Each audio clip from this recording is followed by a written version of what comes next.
Okay, you're good to go. Okay, great. Good evening. I would like to call to order the July 28th, 2020 meeting of the City of West Palm Beach Historic Preservation Board. Can we please begin with a roll call? Amanda Schuyler. Here. Kristen Kellogg. Here. Dan Pickney. Here. Gabriel Jaslowski. Here. Jen Breslauer. Here. Reginald Stambaugh. Here. Nick Casatley. Let the record reflect that Nick Casatley is not present. Keith Williams. Here. Okay, if we can now move on to the approval of the agenda for tonight's meeting. Do we have any changes to the agenda as proposed? No, Madam Chair, not that I'm aware of. Okay, are there any members of the board that wish to make changes to the agenda? Okay, seeing none, can we please have a motion to approve? I move to approve the agenda for July 28th Historic Preservation Board meeting. Do we have a second? Second. All those in favor? Aye. Any opposed? Okay, we now move on to approval of the minutes for the June 23rd, 2020 meeting. Do we have any changes to the minutes as presented? Okay, seeing none, do we have a motion to approve? I move to approve the minutes for the June 23rd, 2020 Historic Preservation Board meeting. Do we have a second? Second. All those in favor? Aye. Aye. Any opposed? Okay, motion carries. We now move on to the report of the Historic Preservation Planner. Yes, good evening, Frederique Mettner, City Historic Preservation Planner. First, I wanted to welcome Keith Williams to the board. He'll actually be voting this evening. Takara Chambers has moved over to the Art and Public Places Committee and is lending her expertise there. So we're thrilled to have you here, Keith, Thank you. as a landscape professional. This is wonderful. Otherwise, in updates, wanted to share with the board that the Preservation on Main Street Conference is starting tomorrow virtually. And then next week, the National Alliance of Preservation Commissions Forum Conference is starting virtually. Staff has also been quite busy since your last meeting. We have had 98 level 1 reviews, 37 zoning reviews, and 5 level 2 reviews. And that is even more than pre-COVID numbers. So we've been quite busy. And there'll be a full agenda next month too. We had a lot of submittals for that. Well, thank you. And I hope you all, if you are available, will tune in for some of the conference. I'm looking forward to the keynote speaker. It'd be good. Yeah, and then welcome, Keith. We're excited to have you on the board. Thank you so much for volunteering your time. No, thank you. I'm excited to see a lot of familiar faces too. And you were previously on the planning board? Planning and zoning board, yes. Okay. Yep. Well, great. Hopefully that'll be helpful tonight. Yep. Actually, when I applied for planning and zoning, I wanted to be on this board, but I didn't get, they put me on the other board. So I'm here And finally. here you are. Here I am. Great. Great. So we'll now move on to the remarks by the chairperson. And I do have a script that I have to read considering we're on Zoom. So I will read that now. Pursuant to Executive Order Number 20-69, issued by the Office of Governor Ron DeSantis on March 20th, 2020, and Mayor Keith A. James's Executive Order Number 2020-05, issued on April 2nd of 2020, the City of West Palm Beach's boards and committees are conducting meetings through media technology and have released the requirements to have a quorum of its members physically present at City Hall. On April 14th, 2020, Mayor Keith A. James issued Executive Order Number 2020-09, which specifically provides the rules of procedure for conducting city meetings, including requirements for quasi-judicial hearings. The members of this board appearing remotely are those that were read during the roll call. To ensure the ability for the public to continue to participate in this public hearing, it is being streamed live and available for viewing in the City Commission chambers located at City Center, 401 Clematis Street, provided that social distancing is required. Additionally, For those wishing to access the meeting remotely, they are able to do so directly through the applicable Zoom webinar link, as well as the city's usual media channels, including WPB-TV 18, the city's website, and the city's YouTube, Facebook, and Twitter feeds. Anyone from the public who would like to provide comment on an agenda item is able to do so through the following: in the City Center Flagler Gallery by dialing 561-320-3872 and leaving a voicemail not to exceed 3 minutes, sending an email or video recording to hpbpubliccomment@wpb.org, or completing the online public comment form at www.wpb.org/public comments. Those accessing the meeting directly through Zoom may also use the chat or raise hand features. Anyone using only their phone may raise their hand by pressing *9. Regardless of method, please be sure to indicate the agenda number or case number for which you are providing comment. Everyone providing testimony this evening must have video capability and will need to be sworn in. We will do so at the start of each case on the agenda. If you are about to provide testimony and were not sworn in, please be sure to indicate such and be sworn in accordingly.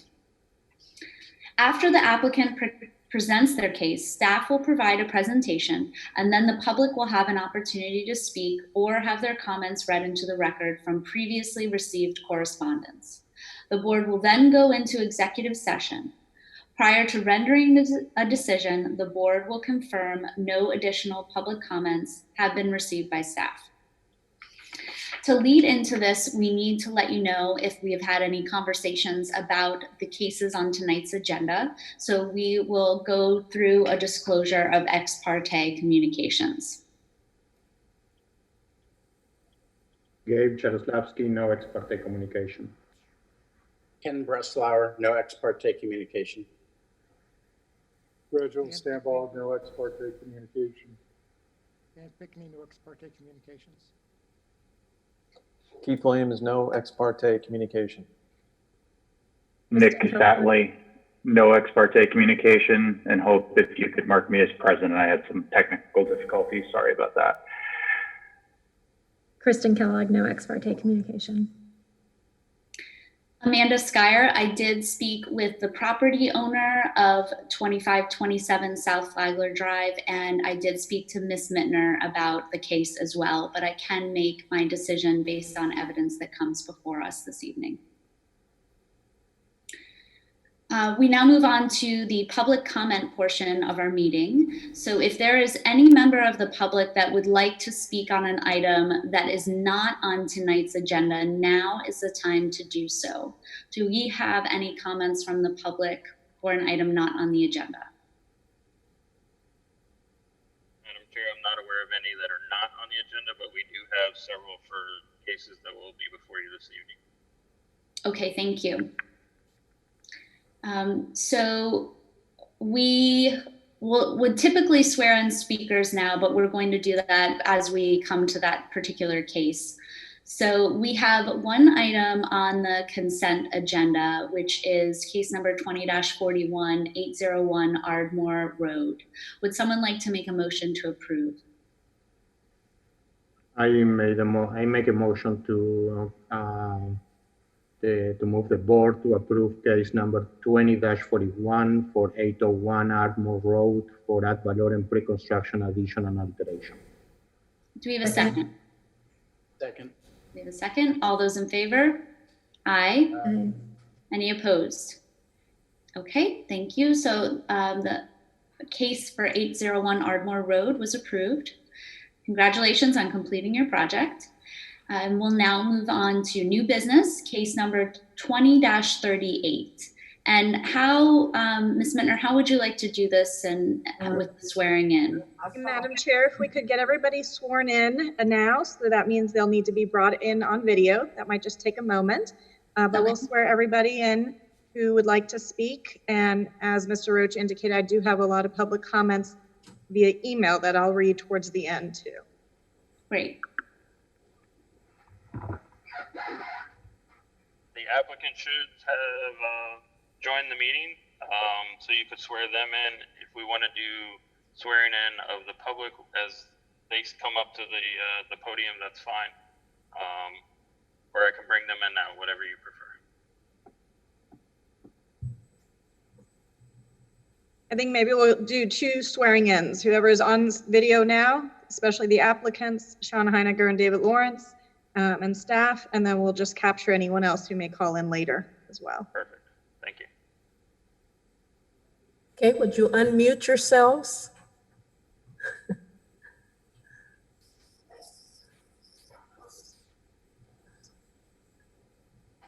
Do you solemnly swear or affirm that the testimony you're about to give is the truth, the whole truth, and nothing but the truth? I do. Thank you. Sean wasn't muted, was still muted. I'm sorry. I know this is a little cumbersome, but if we can just.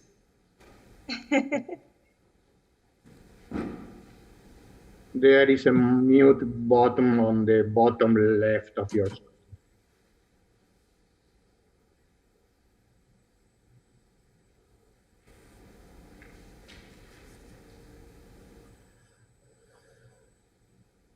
John, in the lower left-hand corner, do you see one that says mute or unmute?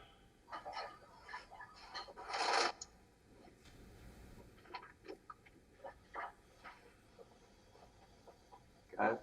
Yeah, There you go. that's it. Raise your right hand. How do I get the screen back on? I can hear you guys. I just can't see anything. We can see you. Yes, we can. Do you Hello. solemnly swear or affirm that the testimony you're about to give is the truth, the whole truth, and nothing but the truth? I do. You do. Thank you. Okay. So Mr. Lawrence, would you like to start with the presentation for the project? Yes, I would. Let's see here, share screen.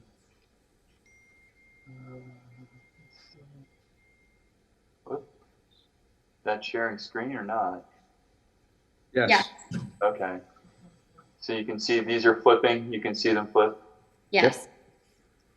Okay, maybe I can move that over here. Does that change anything or no? We have a background. Beautiful. Oh, okay, hold on. Yeah, I have 2 screens, so I guess I have to keep it over here, which is a little disconcerting, but okay. Okay, so I guess I'll start now. Well, I guess we'll start this project with just some neighborhood context pictures. And so these pictures that you see here. Can you see my pointer? I'm not sure whether that's showing up or not. Is that? Yes, okay. we can see your pointer. Okay. Just want to make sure, with all this new stuff, I'm still getting used to it. Okay, so this is along Pershing Way. This is the property to the due south and on Flagler. This property here is behind it. It's covered mostly by ficus hedges, and this is the third property on the south side of Pershing. It's up on the top of the street. This is a photograph from the street. You can see the existing house in the background. This is the house immediately behind the 2527 house that we're renovating, and this is the house a little bit further up the street. These are the houses on Sunset. As you can see, there's a wide variety of styles. Mediterranean, we do have some island-style houses, low-slung ranches. So there's a wide variety of styles, and you can see this location map shows you what our subject property here. So this is our streetscape again. This is that low-slung ranch, kind of a Mediterranean, more of a Cape Cod style, I guess, if you will, more of a modified ranch. And this is Mediterranean. This is our proposed renovated look, and this is our proposed house. This is the intercoastal streetscape with the proposed new house and the prior approved house at 2501 rendered here. So this is the current site plan as it exists right now, with the existing house constructed. The property appraiser says constructed in 1910. I guess it could have been constructed in the 20s. I think historic people seem to think it was constructed in the 20s anyway. So we have this very large parcel here with a pool, a lot of greenery, and we have these landscape walls that wrap around the property, very, very attractive looking. And then this property to the north is kind of a low slung, kind of a ranchy house, nothing too spectacular. So what we're proposing to do here is to take these two properties and divide them into three and abandon this alley. So this is the proposed lot plan as it is right now. So we're going to create this parcel, this kind of L-shaped parcel here will incorporate an alley which will have deeded access that will allow lots newly created lot 1, 2, and 3 to access it so that they don't have to have garage doors on the road. And also, if you look at how this house was originally constructed, you can see over here, there was a driveway and they just kind of drove on the grass and kind of came around. They never really completed the driveway. So now this allows us to have a very solid access and unobtrusive access to this existing house. And then you'll see our plans for creating kind of a little motor court here for guest parking. And it just frees this site up to make it a much nicer site. So that's the proposed, the 3-lot split there. This lot is 14,991, 14,987, and this one is 11,782. So this is the site plan with the prior approved house. Now, what we've done for this application is this house has been moved a little to the north to allow for everything to work with respect to this new proposed alley.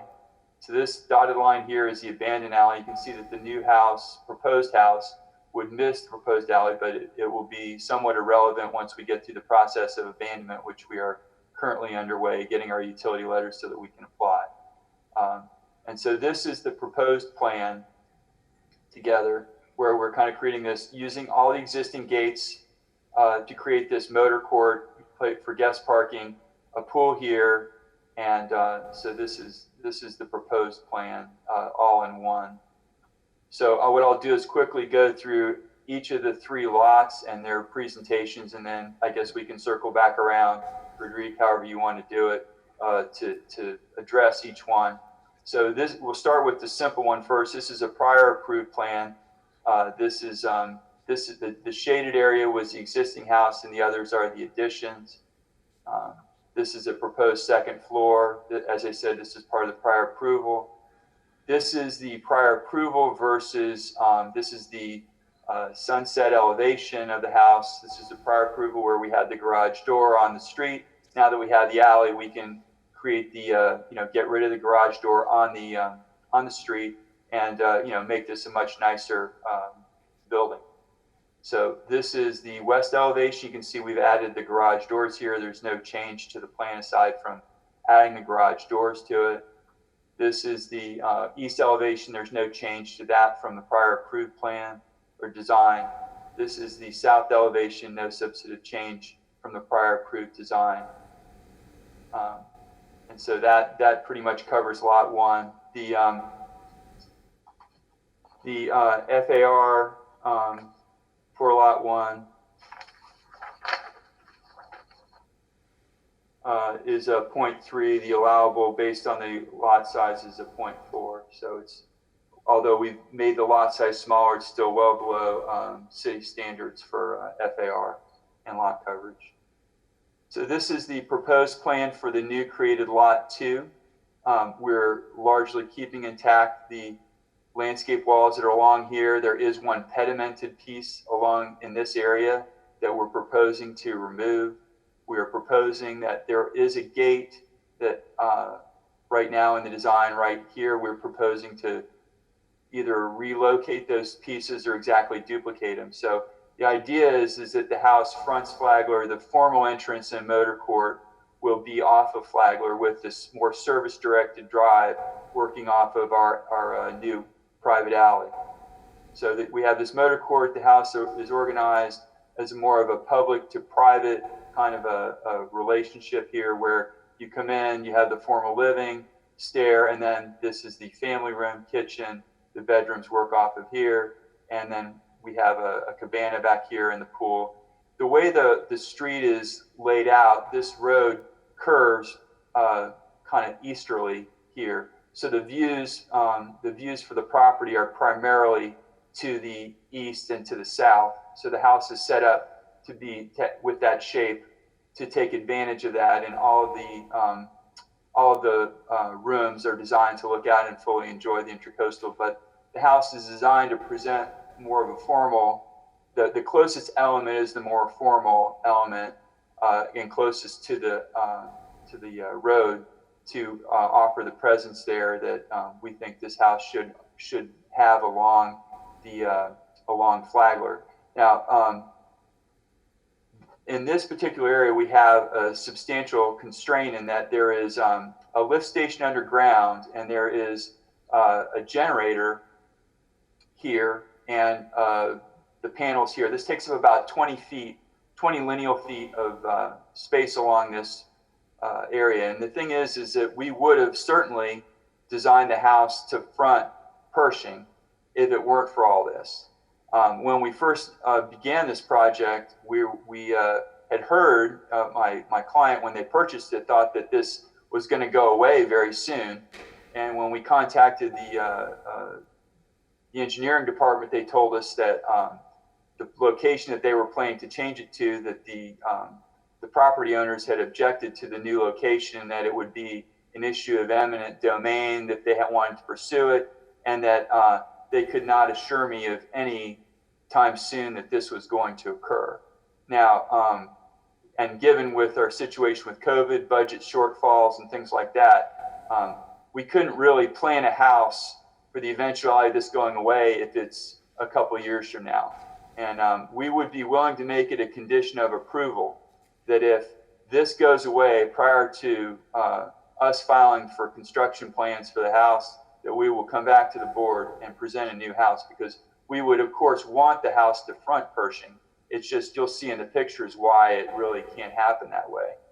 So that was the whole reason to create this motor court and orient the house in this direction. You'll see from the perspective views that I have how that works. So this is the floor plan for the house, just to give you a little bit more detail here. This is the garage. So we have this formal motor court, and the house presents formally on this side. I worked on a John Volk house in Palm Beach for one of my clients, and it was organized in a very similar manner to this on the north end of Palm Beach.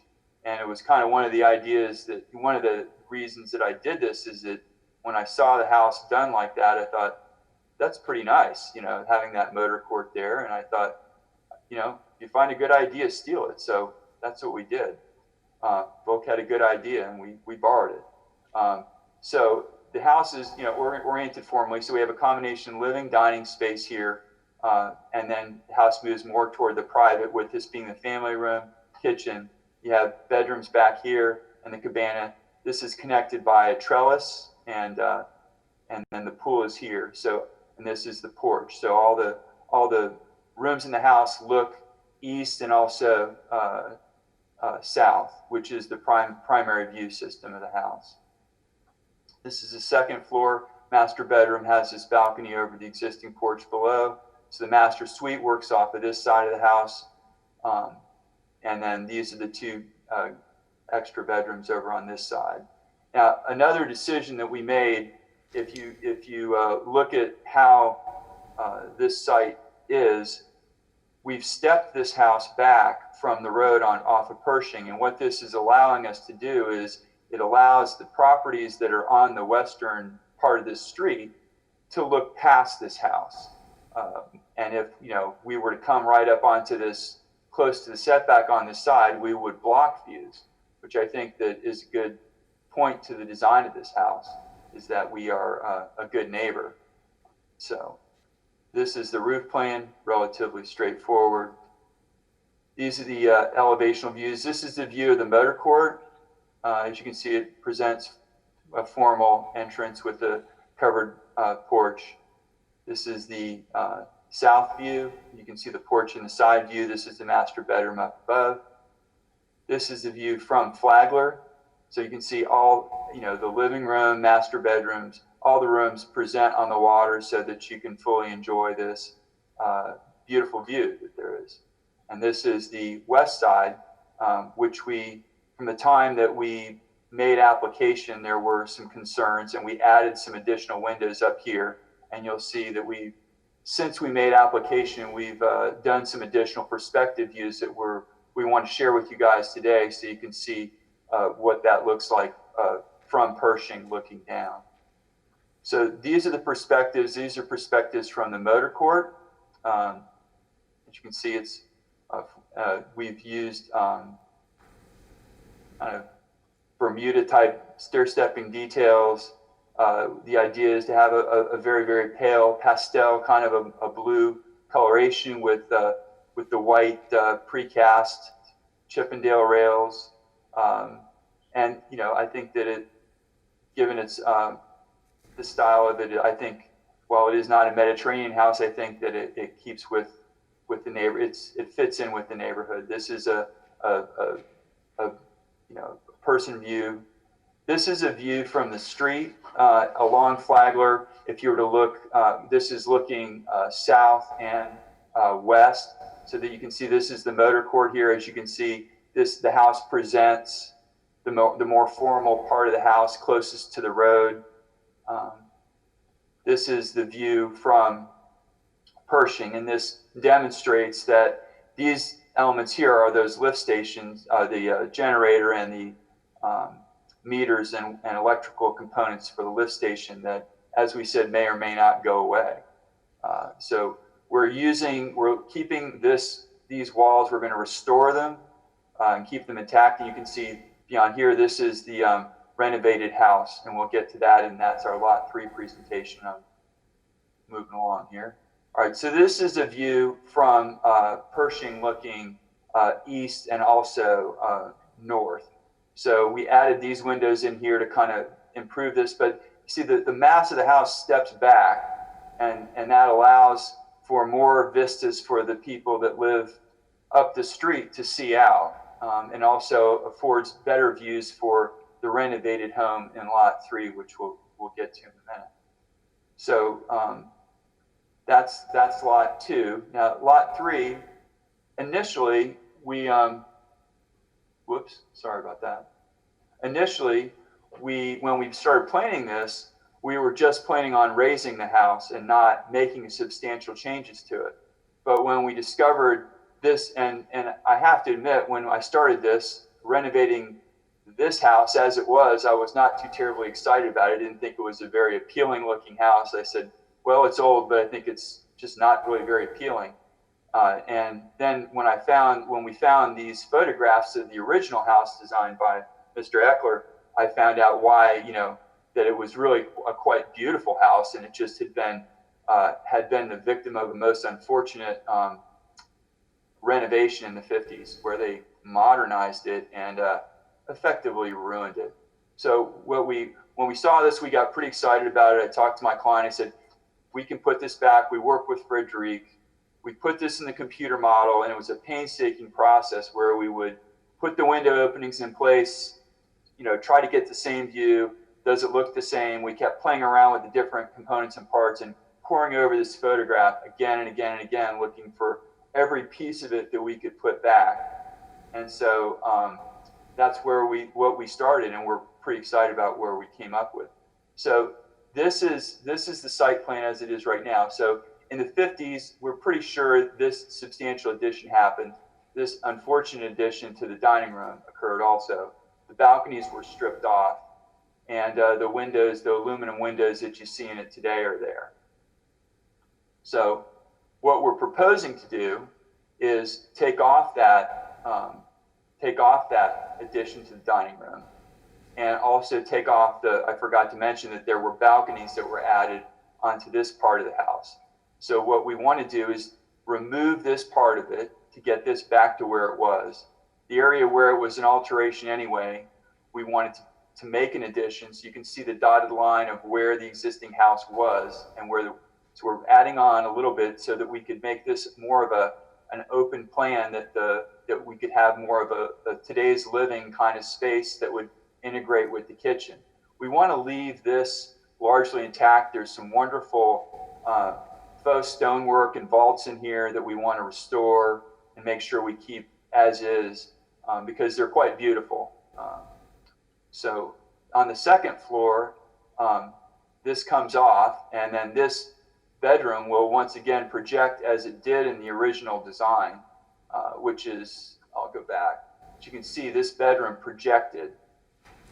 And so we're going to put that back, essentially, and make that project again. And we're going to put these balconies back on, put this faux balcony back on. Now, this is a little bit of poetic license, but it did seem that these did seem to fit, adding these faux balconies did seem to fit with the overall design, and it made for a more pleasing composition, so we kind of went with it.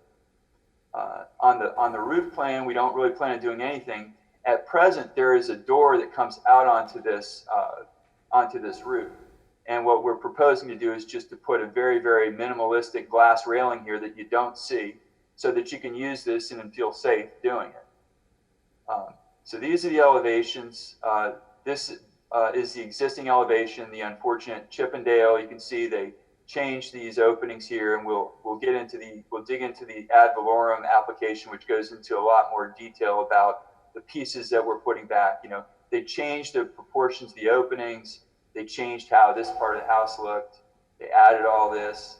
You know, they changed all this. So we're trying to get back to how the house was originally, and looking for clues in the house behind us, which we think was probably a little more unrestrained and more exuberant. So while we looked at it, we didn't borrow all that heavily from it because it just seemed that it was a little more whimsy than this house was.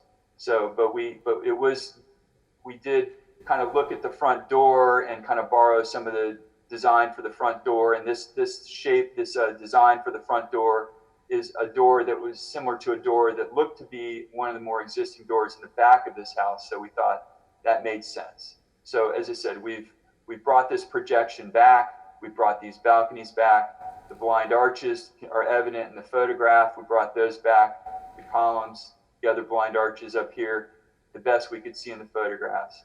So this is the view from Pershing as it exists today, and this is what we're proposing to do. And we're adding these French doors that open out. Let me just go back, if I could, to the site plan. So there's a fountain, and I'll show you pictures of that in a little bit, that's just kind of cranked off to the side and very seriously neglected. We want to take that, integrate it into the design of what we're doing with the house, and really use it as a feature. So these doors will open out to that existing fountain that we plan to restore. So this is the north side of the house, which we're not really doing a whole lot to. And this is the back of the house, where what we're trying to do is pretty much, this is the clue that leads us to what those columns look like. And we will be borrowing from the columns that have been filled in this area when we restore the house, so that they look the same as they did originally.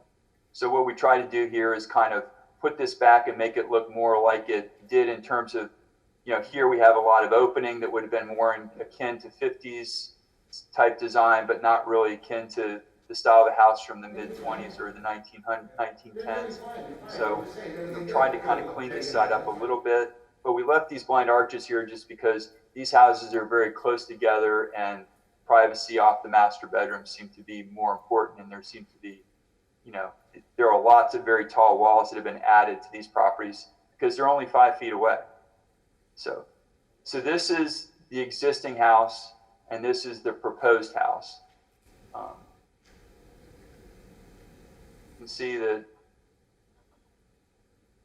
this is what we had to work with, and this is what the house would look like now. Pretty similar, we think. And this is what it did look like, which we kind of talked about before. So I'll kind of dig into some of the ad valorem things that were part of the ad valorem application. You can see these are the balconies that we talked about restoring. These are the arches we talked about putting back. Now, as far as the balcony railings, when we really looked at this photograph, it seemed like those balcony railings disappeared, which leads me to believe, and we cranked this up on our Photoshop and tried like heck to see what was going on there. But we really think those were metal rails. And there are some metal rails on the back steps of that go to the guest apartment area. So what we're proposing is to do kind of an alternating, kind of a turned rail and a straight rail, which is very common for houses in this particular vintage. And this kind of relates to the curved rails that are on the curved pickets that are on the back of the house, and then the straight ones relate to the existing gates that are already there, which we plan to restore. And so this picture here kind of shows you, this is hard to see, but this is that filled in window on the west side, and we'll be looking very closely to this to duplicate that shape the best that we can so that it looks just like it did.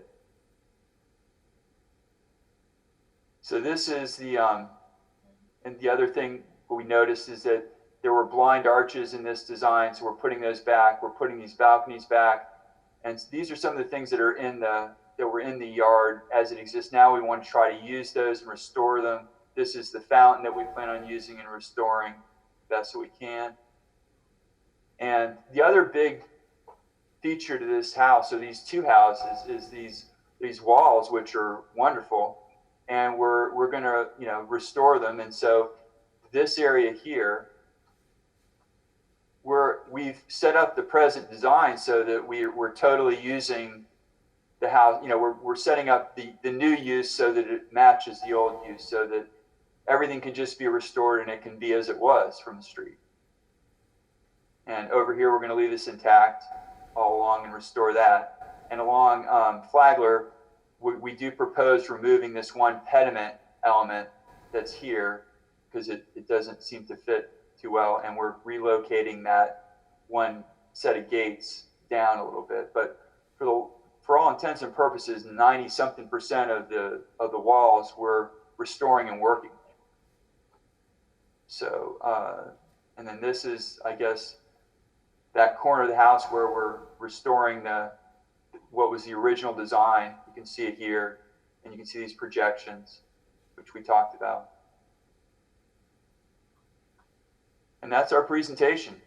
Do you have any questions? I'm sure you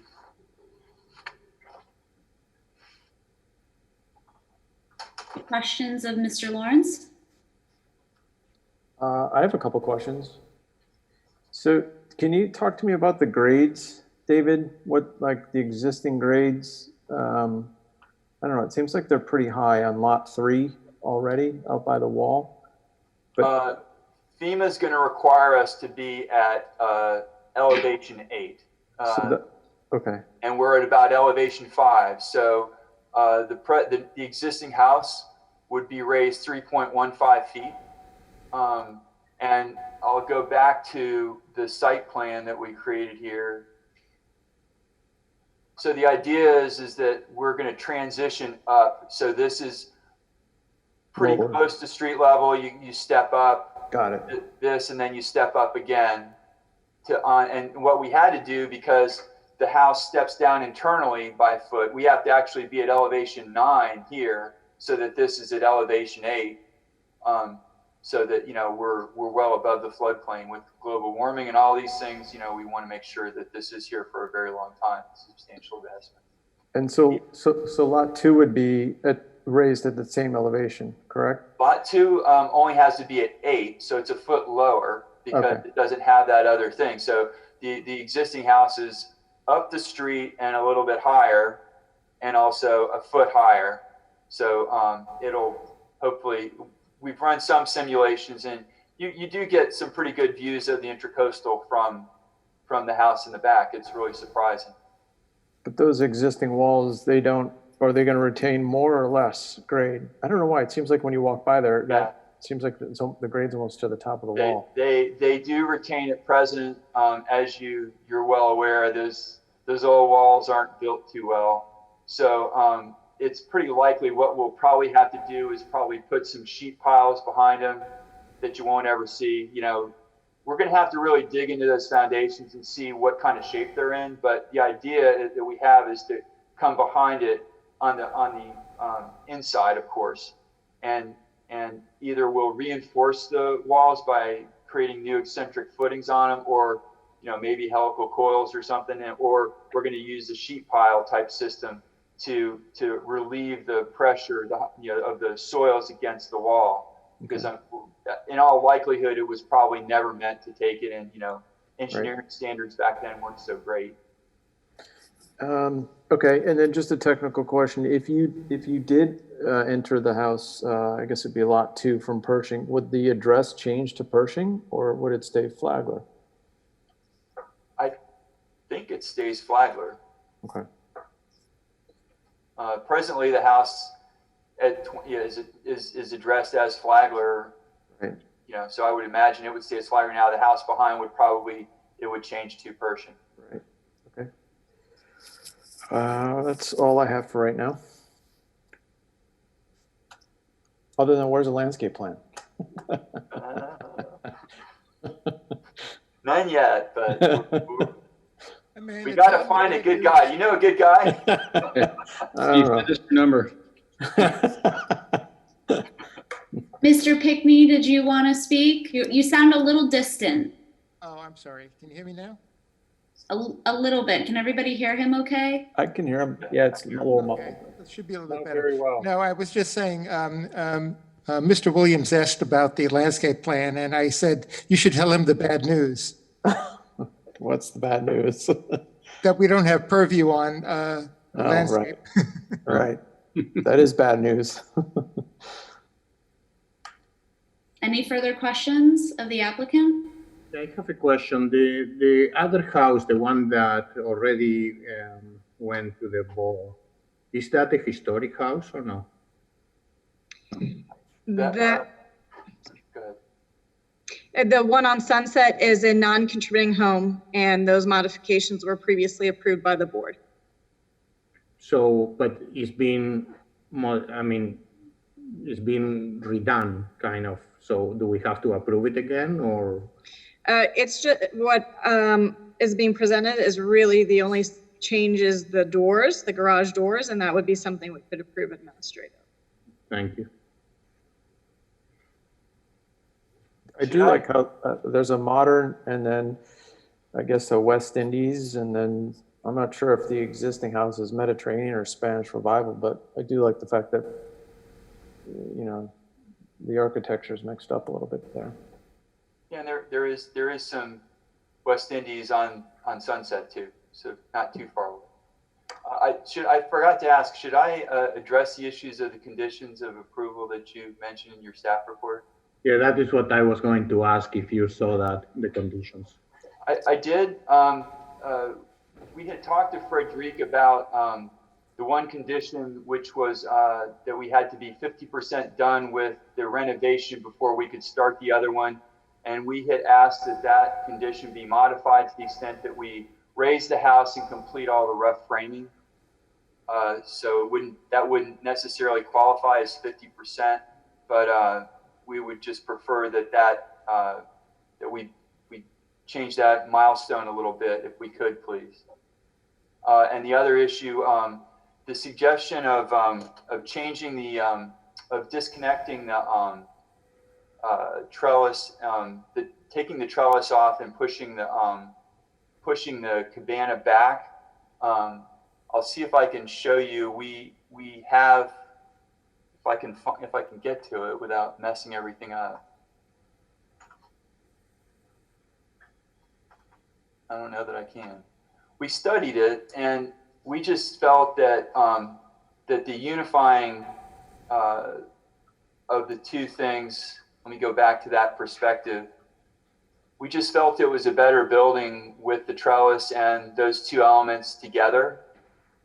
So we would like to try to ask to see if we could keep it as designed. We just felt that the trellis was more unifying. Let me see if I can get to that view a little better. Let me just pull this up a little more. We just felt that it pulled the entire house together in terms of a design. And when this got dropped off, it just felt a little more disconnected, and we prefer it as designed. So we would request that not be a condition.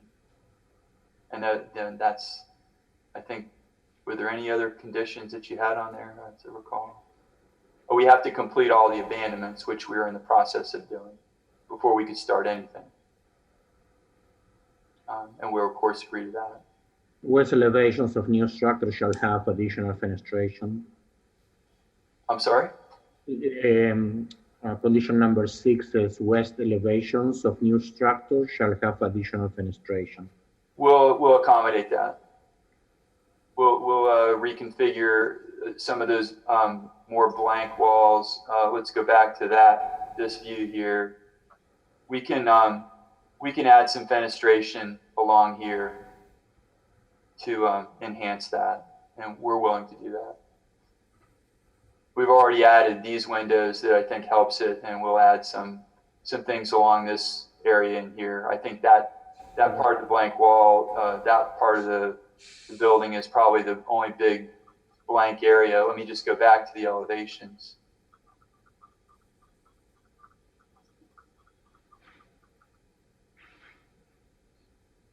These two being kind of blank, and we'll work with that to enhance that, and we would hope that perhaps we could make that something we review with staff, or if you would like us to come back, we will come back for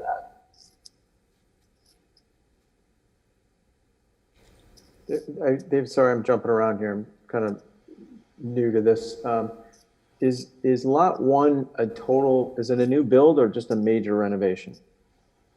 Major renovation and a move. And a move? Yeah. Okay, so it goes up too then, correct? It would have to, yeah. Yeah, okay. Yeah. And then what windows are you guys gonna, do you know what windows you're using yet in the in lot 3, the restoration? Probably CGI Estate Series would probably be the choice. At present, that's what we would propose. All right, I'm done, I promise. For lot 1, how close are you moving the house to the street from the previously proposed location? The existing house, it won't get any closer to the street. One of the conditions of approval would be that I think that the house at present is ever so slightly in the 5-foot side yard setback, and a condition of approval is that when we pick it up, we make it, we shift it over enough that it's out of that setback, and we agree to that condition. I'm talking about the modern house. Oh, the modern house. How far forward? How much closer to Flagler is it getting? Was it 15 feet, David? I think it was about 15 feet we moved it, yeah. It was really to accommodate the driveway access to the historic house. From what I remember about the previous approval, I think a lot of the approval was based on how far back from the street it was. So a 15-foot difference to me is considerable considering the previous approval. It's a pretty deep lot off of Flagler. David, do you have the exact measurements? Because I don't remember them off my top of my head. 60. I think it was when it almost 152 and 115 would be the lot size. So I mean, this is the front setback, the 30-foot front setback, and this house is probably another 10, 15 feet from the front setback. So it's still back an awful lot. It's certainly not any further forward in a straight line than what we're proposing on the other house. So right. It's back. I mean, it's from this part of the street, it's back substantially the way the shape of the lot is. Yeah, it's also a very unique house for LCID. True. Yeah, we were surprised it had been approved prior, but we're happy about it.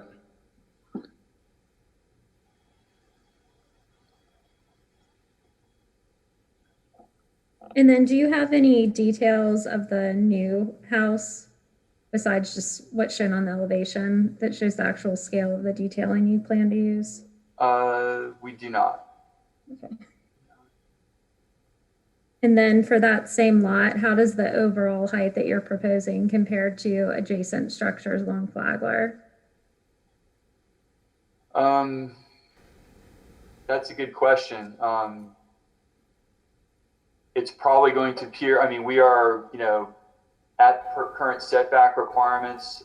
I would say that we probably are pretty close to whatever, if you're building new, we're probably close. If you're not, you know, we're now dealing with building requirements that are pushing the house up a couple of feet from where they were even before, like 2-3 years ago. So it will be a bit higher, but I think that if you look at the walls do a lot, I think, in terms of, let me just go back to that image.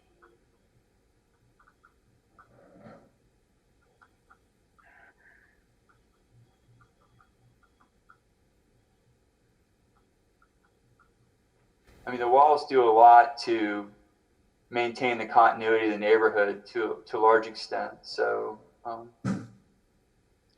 David, do you have the elevation to the house to the north, on the north side of Sunset? Because I know that house is pretty high.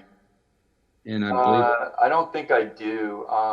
There might be a photograph of it, but you know, those houses they'll be low by today's standards, just because of the way floodplains are requiring us to go up.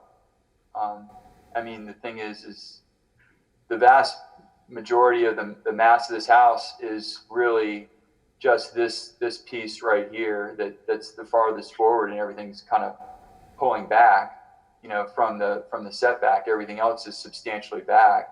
So I don't think that this design would be particularly imposing along Flagler in terms of overshadowing the scale of anything along there.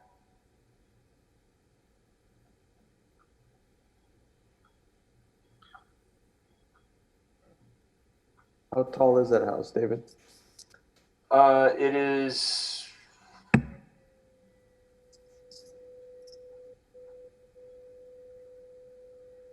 that's the midpoint of the roof is probably about 25 off of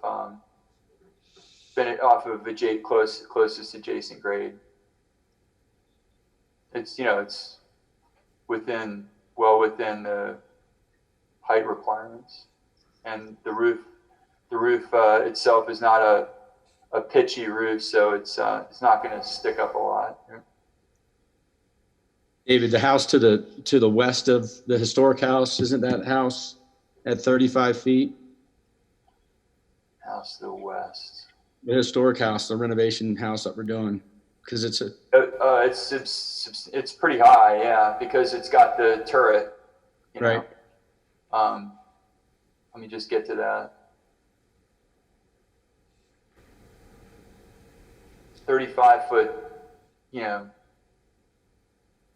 that's about 30 feet to the tip top there. Because, you know, by today's standards, you know, the ceiling heights were lower, but we're then again a foot higher. So that helps a lot. Chris, I don't know if that helped answer your question, but you can see the historic house is much taller in the back. Yeah, I think it's comparing two very different things. You know, a new construction two-story house with a two-story house with a turret. The overall heights are not really comparable. David, you don't have a streetscape like you have for Pershing for Flagler, right? Yes.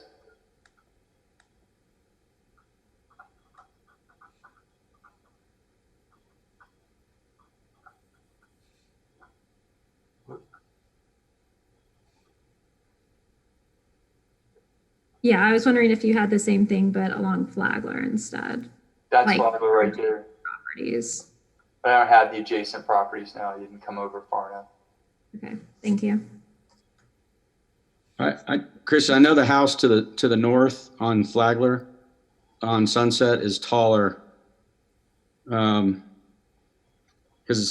it also, I think it has doesn't have a turret, but it has a much higher roof line. Because I was looking at that when I was standing on the wall, thinking about what the finished floor grade was going to be for 2501 and 2527.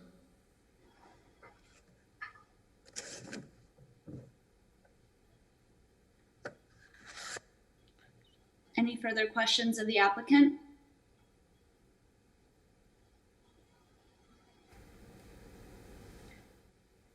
Mr. Lawrence, are you familiar with the new construction and alteration compatibility standards?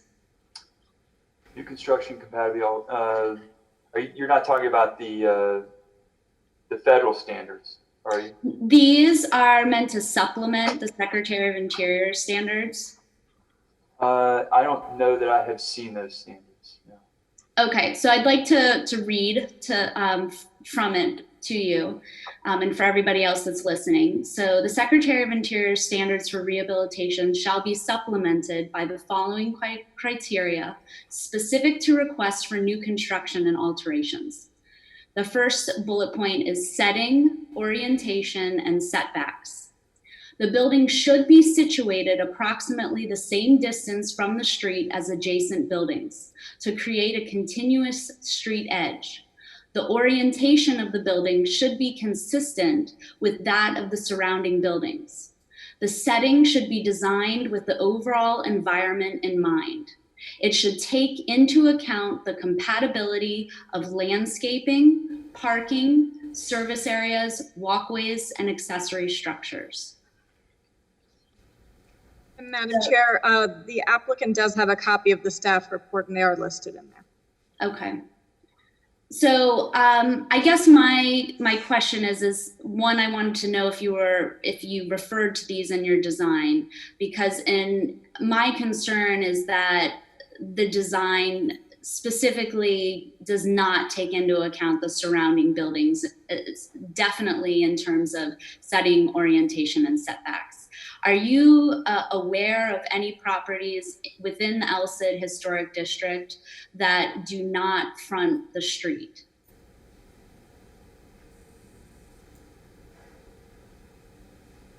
Okay, so let me just back up a little bit. Let's talk about setting, orientation, and setbacks, all right? Let's just deal, if we could. I will answer your question, but I want to get to these one at a time. We are not substantially changing the orientation of this house or its setback at all. I'm talking about the new construction. New construction. Yes. This is new construction. I would say that there probably isn't a house that does this where it has this motor court design, but I don't think there is another house anywhere along here that's got a monstrous, ugly lift station in front of it. So I think that we have, unique circumstances that I think require us to respond to those unique circumstances. And I think that that's what we've done because, there's no other real way you could deal with that. You can't obviously orient it off of Pershing because of city equipment that's there. And what about Flagler? I think that if you look at the new houses that are being built, very few of them front Flagler.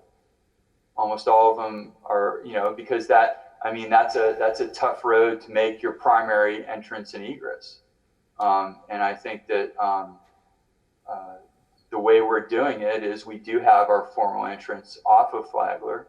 I think that I've shown with the perspectives that the motor court and the entrance is very similar in terms of its setback from other houses, that it's similar to, say, a side street in terms of another street.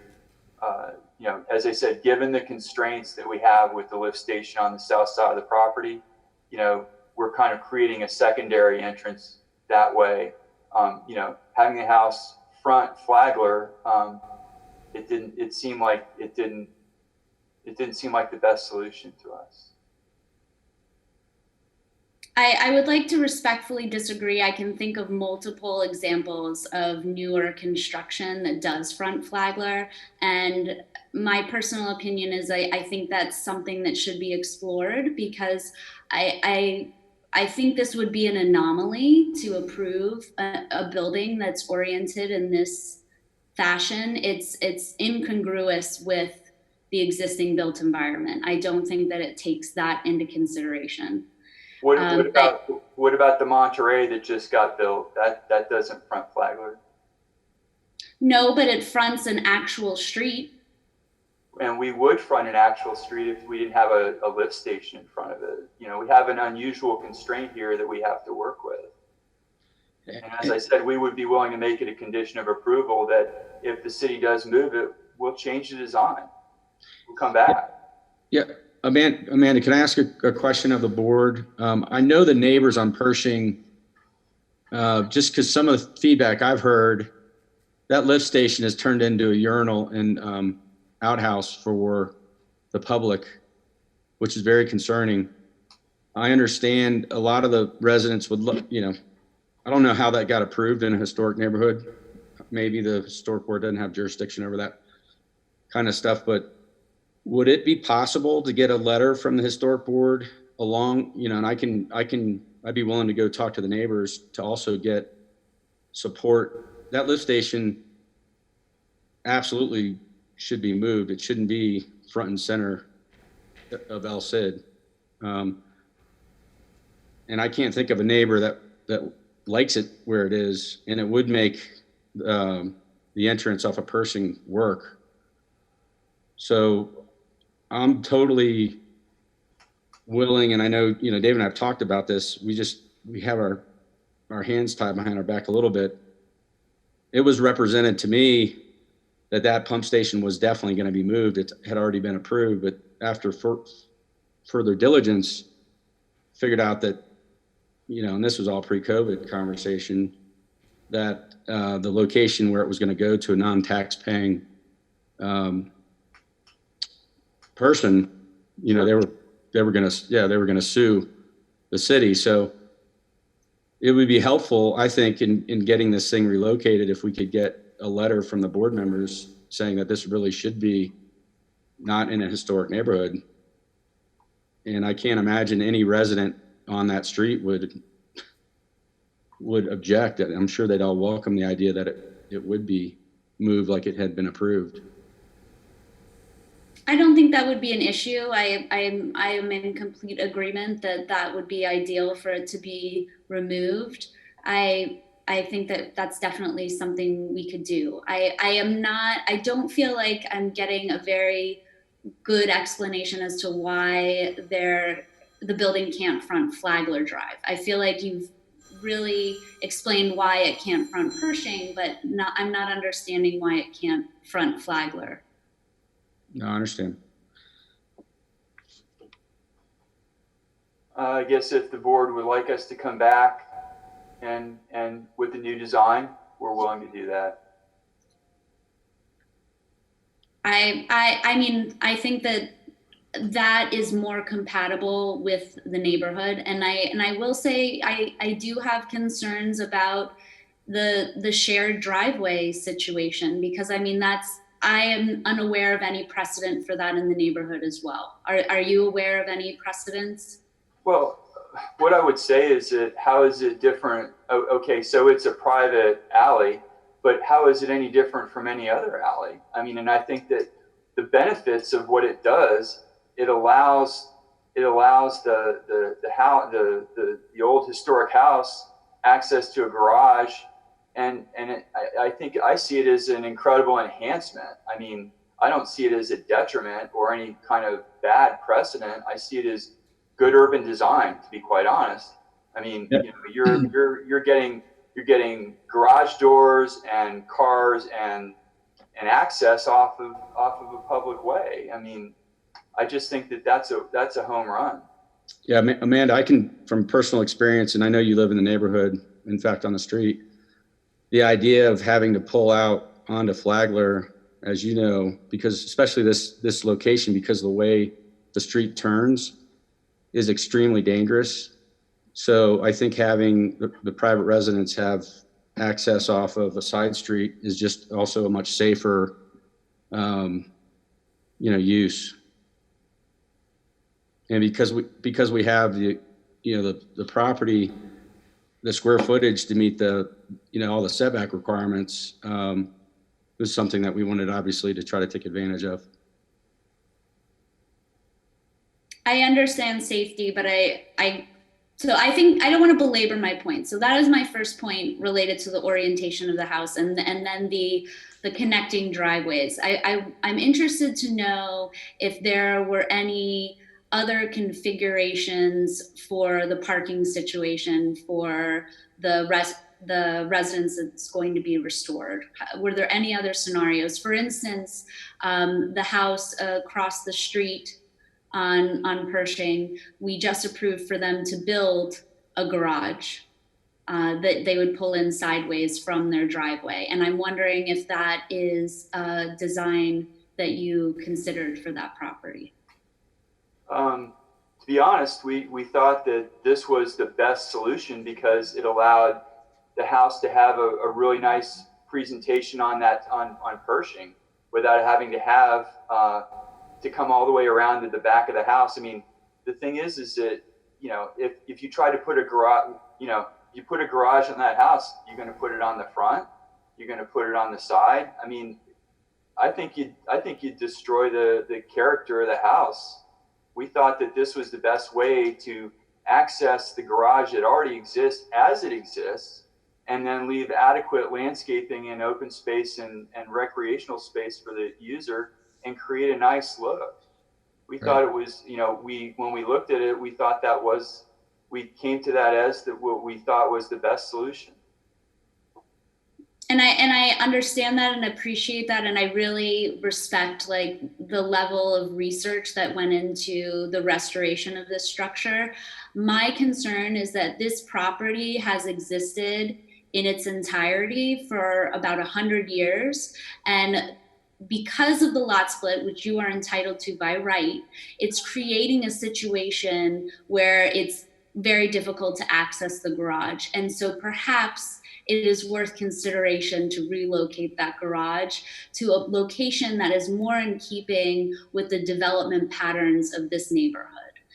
Creating this driveway that connects to 3 properties is very concerning. And one of the letters, which I don't know if the gentleman is on the call, but I'm sure it'll be read later, is that what does this set as a precedent for people to purchase contiguous lots and redevelop them? There are other properties in this neighborhood, specifically one fronting Flagler, that has non-contributing properties that could be both purchased and then redeveloped in a similar manner. And I think that that is something that we have to be very aware of the long-term view and the effect on this neighborhood that has existed in a specific way for a long time.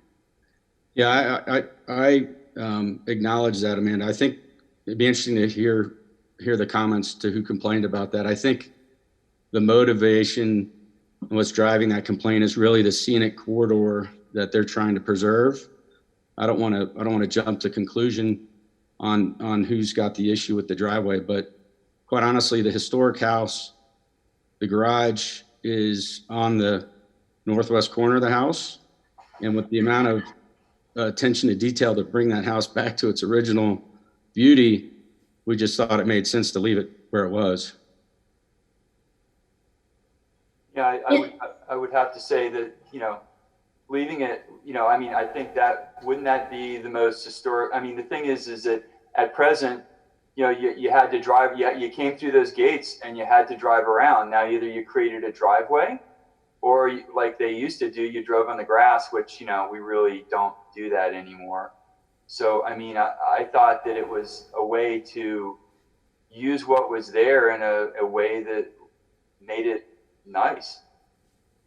You know? And I can appreciate that. I think from my perspective is we're already changing the way that this building interacts with the neighborhood and the way that it interacts with Flagler, because it's historically there's been a large open space there. So I understand wanting to make work what's already there, but it also presents an opportunity to look at things from a fresh perspective. And perhaps it's better to prioritize how the building relates to the streetscape and how you access, where the vehicular access is, rather than trying to utilize an existing garage. That's just the point that I'm making. Okay, so for the sake of argument, right, I hear you. So for the sake of argument, how do you do that? I mean, the thing is that if you know, do you not have a garage? You don't want the garage in the front. I think that would destroy the look of the house. I think the garage belongs in the back. Okay, so we stick with that.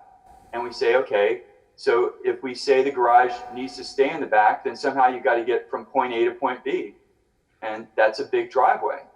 And I just don't, I think that this allows the house to, I think the house fits nicely in the neighborhood. I think it relates nicely to the street. The guest parking would accomplish the same objective in terms of how it doesn't, you know, what we're proposing doesn't change how it looks from the street pretty much at all. We're preserving all the existing gates, all the existing access points.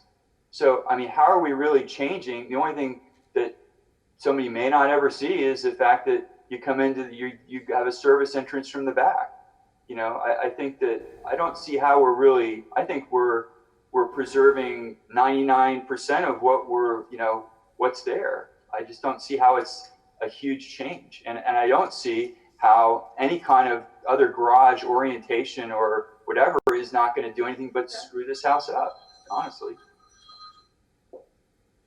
I think it would be worth exploring.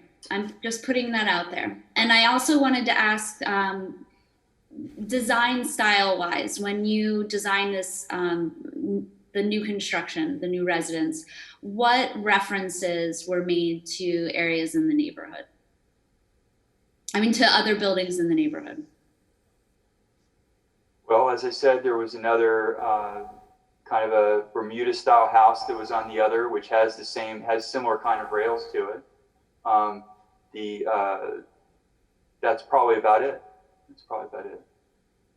Because that's another concern for me is how this relates. I certainly think that this would be very appropriate for certain areas of West Palm Beach. My question is whether it's appropriate for El Cid.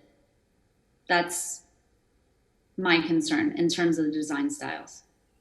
And I think the other things have been hit on, but I think that there is certainly some things that can be worked on. So that's what I would like to see is, you know, some of this feedback to be taken into consideration, and particularly to look at that design for the new residence again. I certainly am wholeheartedly in support of the restoration, but I think that needs some more work. Yeah, you're talking about the new construction, Amanda? Yes. Yeah, okay. Will the board help facilitate some letters addressing this lift station? Because it shouldn't be in a historic, it sure as heck shouldn't be where it's currently situated. And I don't know how in the world that even got approved with how active the neighbors are in El Cid community. I mean, the legal horsepower alone of our residents is, you know, exciting, to say the least. Well, I think that's certainly something that I could work on with Ms. Mittner. Yeah, that'd be great. We would, and I think, you know, Dave and I will definitely come back with some other designs. I'm not an architect, but I'm really fairly pragmatic. I can't imagine coming up with a better idea than accessing the garage from how we designed it. And all the feedback I got from the neighbors were pretty supportive. The only one who had an issue was the folks that lived directly behind the 2501 South Flagler. And I think quite honestly, it was really more their issues. They want to try to protect the view that they are really not entitled to. So I'm curious to I'd love to hear the readings of the comments from the public. Okay. Do we have any further questions of the applicant? Madam Chairperson? Yes. I just wanted to comment. I know that you live in that neighborhood, so I can't visualize the situation the way you do, certainly. But I have to say that I do agree with Mr. Lawrence's comment that the shared driveway is good urban design, and it is a type of thing that does go back to the 1920s and probably earlier, as actually an innovation in urban design. And even though we don't have a purview over safety issues, having an additional curb cut on Flagler, does present safety issues. So that's all I had to say. Okay, thank you. Any further questions or comments before we move on to Ms. Mittner's presentation? Okay, Ms. Mittner. Thank you. I'm going to go ahead and share my screen. I'll do a real brief overview since the applicant was very thorough in theirs. Let me just start it here.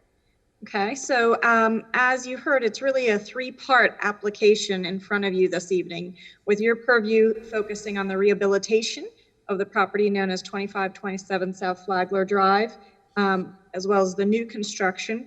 But as we've heard this evening, that of course also includes a site reconfiguration to accommodate the driveways.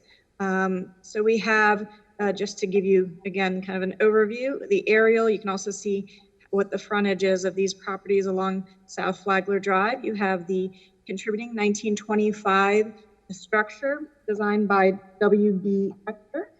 right here. Also just to the west of it, another home by that designer, and that's known as 2527 South Flagler Drive. The proposed subdivision, which does meet all our minimum requirements in terms of lot size and lot width, the new construction would be located here. And then the home that has an approval in place for a modern second floor addition would be here at 2501 South Flagler. You heard this evening it would actually be shifted over 15 feet and the garage doors would be relocated off this newly created entryway off of Sunset Road. So those are kind of the three parcels we're talking about this evening, and the historic contributing home here in the survey, and an image of the property, as well as the site wall, which I think one of the highlights of this application is the fact that the wall will be retained. And just some context photos. This is the property just to the north, where again, that second floor with a flat roof addition was approved previously. So again, the three, or actually kind of a four component proposal: restoration of what's known as the General's House based on pictorial evidence, including removal of later additions. That octagonal portion down here, as you saw, would be removed and the second floor would be cantilevered over. They're also elevating the structure to meet minimum floodplain requirements of approximately 3 feet, and they're seeking an ad valorem pre-construction approval of this component. We think the level of detail that's been provided certainly merits an ad valorem pre-construction. And then the second component is construction of a new kind of Bermuda style, wasn't quite sure how to classify it, single family residence in the cabana on the newly created lot.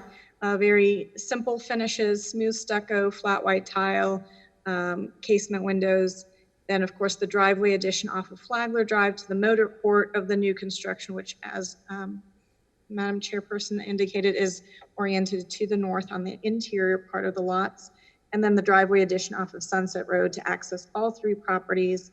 And again, with the prior approval in place for a redesign on that. So the two existing properties, the proposed lots that shows this new alley creation. And then this is really more of a utility easement. This keeps getting called an alley. I really believe utility easement is more appropriate. And again, they are seeking an abandonment of that, which requires a lot of coordination with FPL and our utilities department. As far as the lift station, just to touch upon that quickly on Pershing Way, certainly is a visual obstruction, and I know our engineering department has been working on relocating it, but as you can imagine, nobody really wants that in their backyard. So it has been a challenge for them to identify where it would go and how to acquire that land to then place it on. So I know it's been in discussions, but I also don't have a firm date on when or if that would be relocated. So the proposed site plan that you've already seen with the three structures, the redesigned house here, the new construction in this corner, and the rehabilitation of the General's House. Each one individually. Again, you would access that original garage here for the General's house, the existing and proposed floor plans that you saw. Again, removing this octagonal portion, which you can see in the picture was not original. Elevations that have already been presented to you and the detailing of those. Again, using the 1920s image from the newspaper. I think this windmill is great back here. I'm still looking for it. Right. Talking about some utility issues there. And then the mid-50s, a redesign and bringing it back to its original.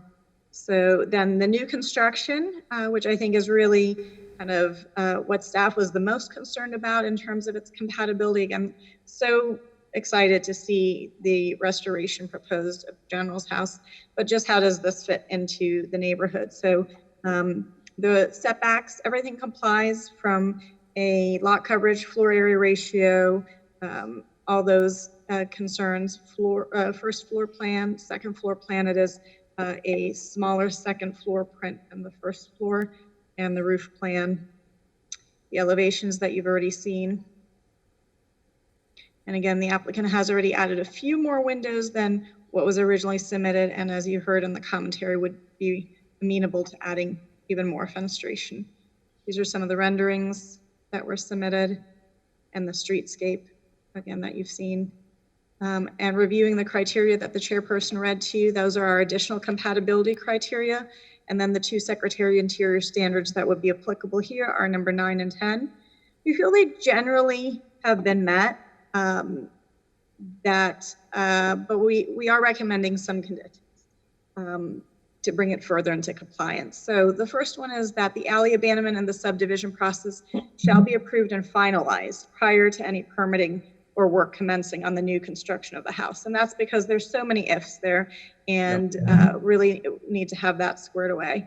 The contributing structure, which again, referred to as the General's house, shall be elevated and at least 50% rehabilitation shall be completed, including the foundation and roof prior to commencement of construction of the new house. I completely agree with the applicant that it's hard to measure where that 50% falls. So I think what they were proposing is that it's elevated, put on its new foundation, and the rough framing is completed. I think that's a good way to measure that. Then third, when the contributing structure is elevated, it shall be to the absolute minimum allowable flood elevation, no additional height there, and the structure shall be located to meet the 5-foot side setback of the western portion of the lot. So that means it does shift approximately 6 inches to the east. The perimeter wall shall remain and be restored as indicated on the submitted plans. Any additional significant alterations to the approved plans of 2501 South Flagler Drive shall be brought to the board for approval. That is the modern house. The west elevations of the new structure shall have additional fenestration, and we've discussed that. And again, appears that they are amenable to that. The cabana for the new construction shall be centered on the new construction and not aligned on the east elevation. The reason staff's recommending that is so that it really reads as a separate structure. Between that and the trellis that connects it, it almost reads like an extension of the building. And so this would continue to help step it down. And then finally, window and door information shall be submitted to staff prior to permitting to confirm compliance with the adopted fenestration policy. And other materials and glazing shall be referred back to the board if it is not meeting what the board has directed staff to be able to approve. So again, a lot happening here. Very excited about the rehabilitation and the wall remaining and a creative approach to the site, which is very visible, but would like to see some of these safeguards put into place. So that is staff's position and recommendation to the board. And whenever you're ready, I also have the additional input from the public, but of course, happy to answer any questions you may have as well.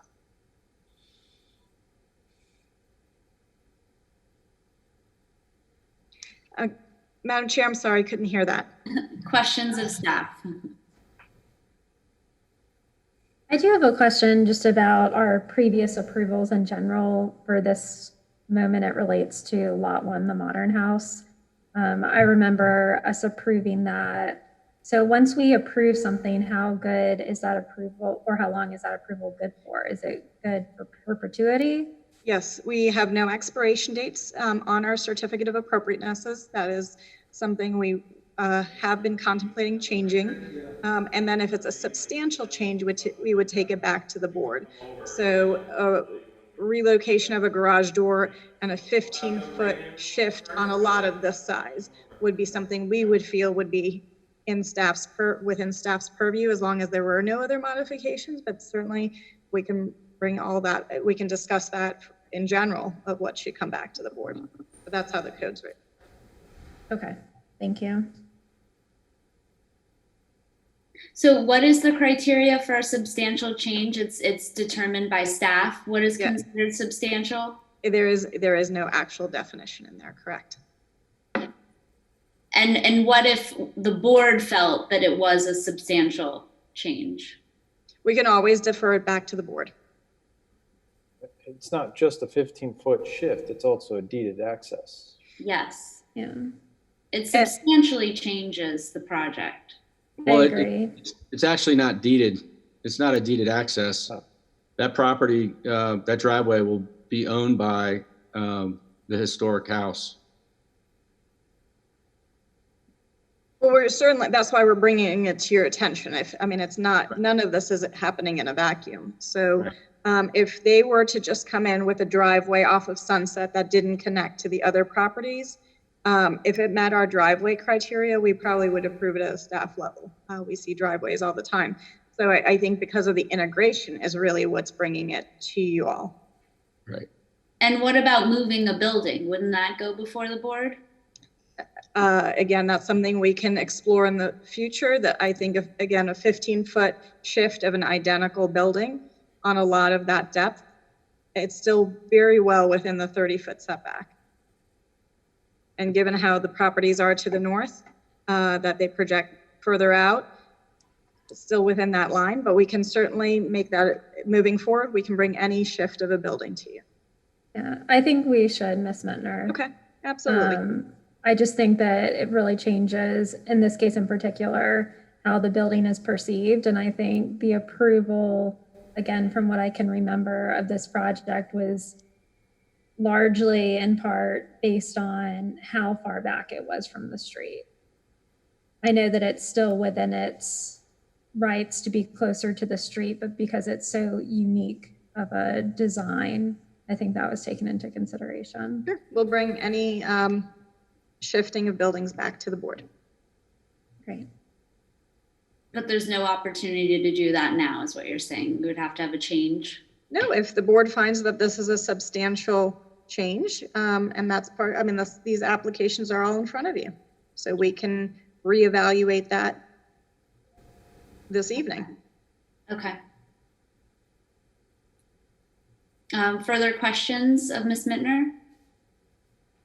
So let me ask you a question, and I know that probably you don't know the answer, but I feel that I want to ask this question. So in 1925, a person purchased this corner lot. It's a big lot, and built a house, beautiful at that time, on farther west edge of the lot.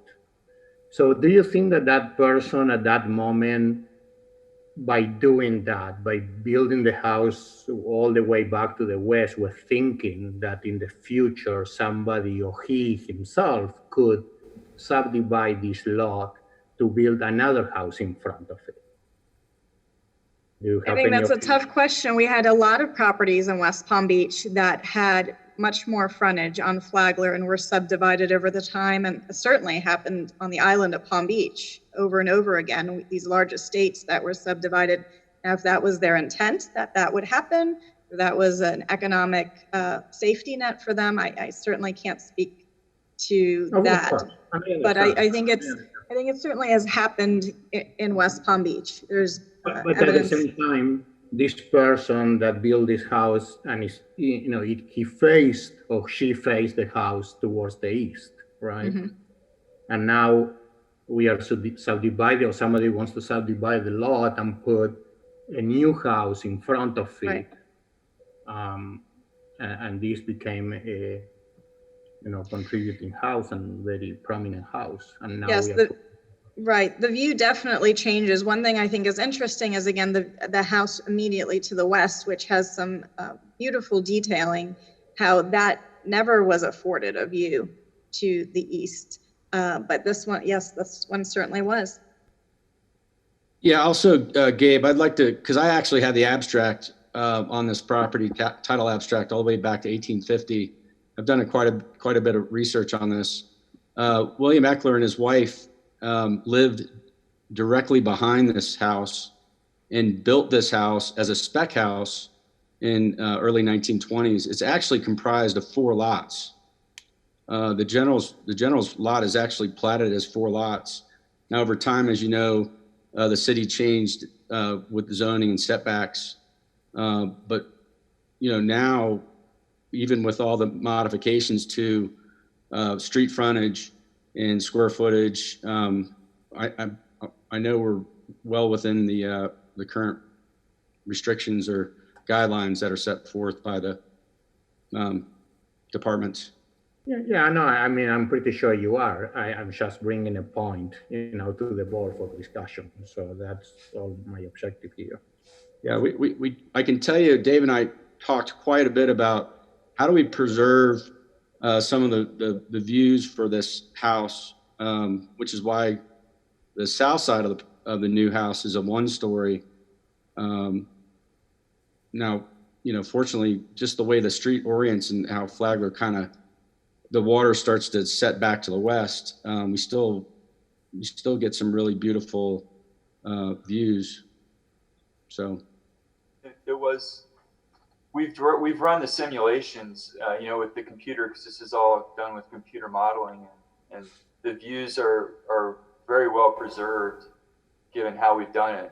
And it was, as Sean said, a very conscious decision on our part. And I think that if you look at how, from a site planning standpoint, the way the house in the front is positioned, it does afford the property that to the west of this, it affords them views that they probably wouldn't get if it was another, if somebody built differently. So I think that we have considered all those view corridors and done the best that we can do to preserve the most of them. And as I said again, the properties that are on the west side of the road, because it is a 1-story on the end, it allows you to really see down more. You don't lose those views. And if the house were front Pershing, it might not do that. I'm gonna call baby. This is mommy. One final thing I'd like to comment, because I've studied this quite a bit, and even had heard that I was being accused of raping and pillaging the Elsid neighborhood, which quite was offensive to hear. I know, based on the current code requirements, we have the ability to put 3 houses on Flagler. And that's not something that we're talking about doing at all. We're gonna preserve what I would say are still fairly substantial frontages on Flagler, and have almost 15,000 square foot lots, which unfortunately a lot of folks don't have that benefit. So I just know we've spent a lot of time really trying to plan on this. I agree, if we can get the pump house, obviously would align interest for everybody. We'd love to get rid of that, put the new construction frontage off of Pershing. So I don't want the board to think that we're not hearing what you say, and we'll come back.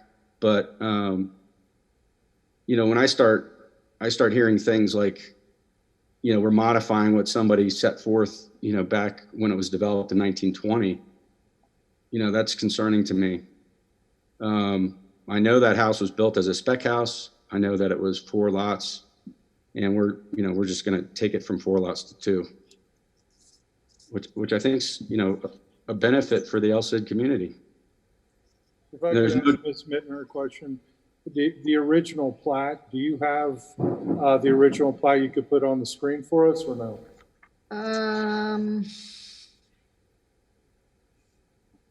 That's Wallace's survey, I believe. That's the survey. I don't have the plat book available to pull up. but those Well, are the the lot lots. says, the lot says written Yeah. on Wallace's survey. 27, 28, Are those the 29, ori- and 30. Okay. So That's that's how it was originally platted, correct? Yeah. I'd have to confirm that. I believe it is, though. So it was really meant to be 3 lots. Well, originally it was meant to be 4. 4 lots, yeah. And what we have before us now are proposed changes, 9 features that are being proposed as changes, if I understand it correctly, Yes. from the application. Okay.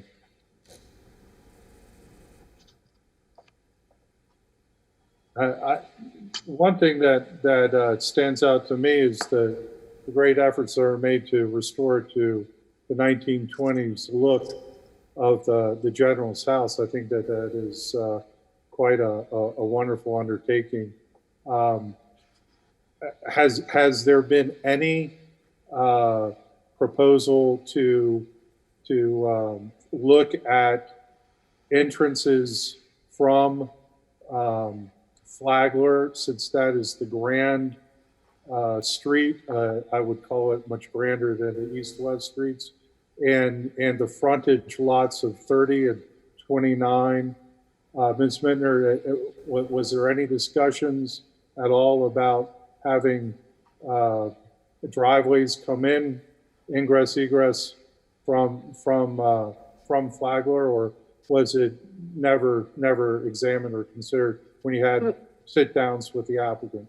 Well, there is that one driveway in the center to access, Right. really, in essence, all 3 properties. Right. But to center it on the lot, no, that really wasn't discussed. Okay. I did just pull up the atlas. Sorry, it's not an Oh, hold on. electronic format. Let me double click on you, and then I can.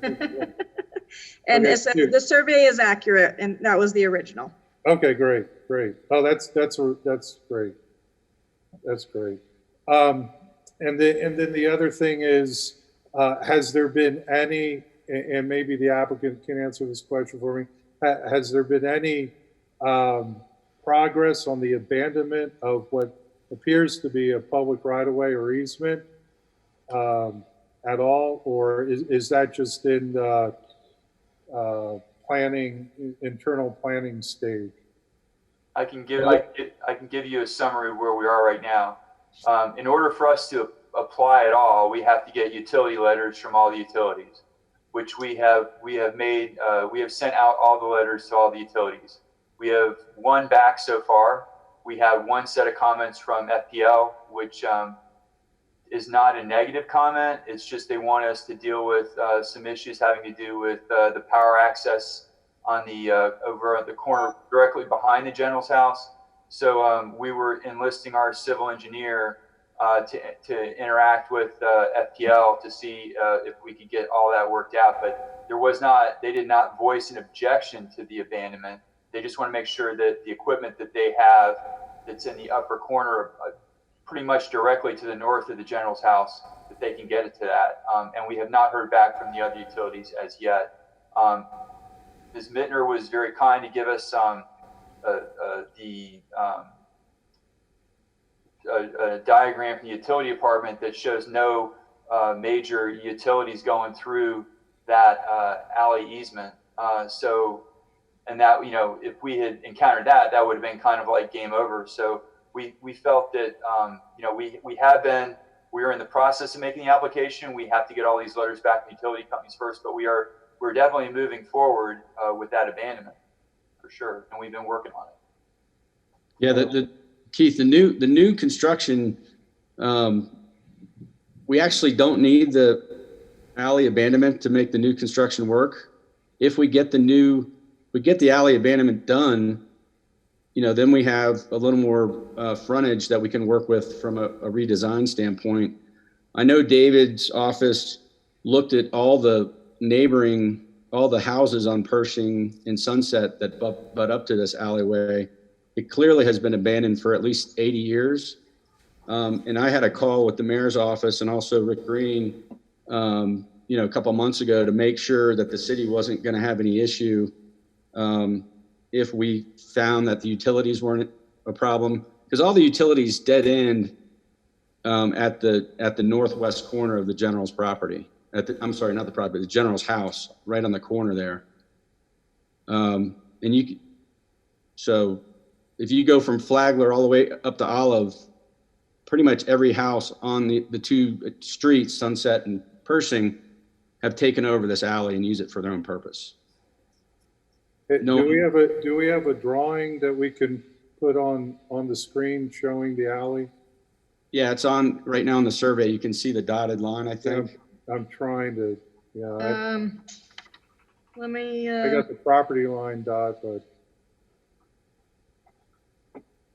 here's, I was looking in the application. I just, right, it's on this, it's on the proposed lot plan. all right.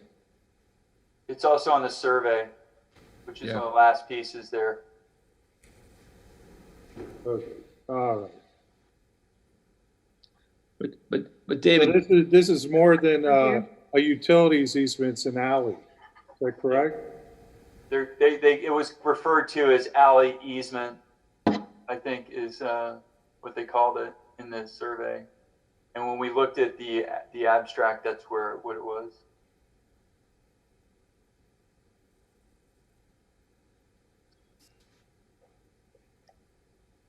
David, the new construction doesn't cross that line, does it? No, we purposely did not cross it. Yeah. Yeah.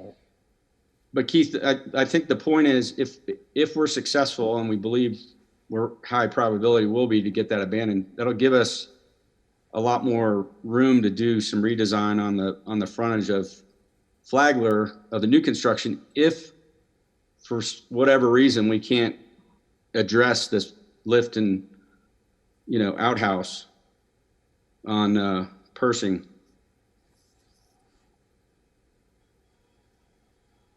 Mr. Stanbaugh, do you have any further questions of Ms. Mittner? I don't, Chairman. Okay. Does anyone else have any further questions of Ms. Mittner? I just have one question. The existing garage of the general's house, is that a one-car garage? 2.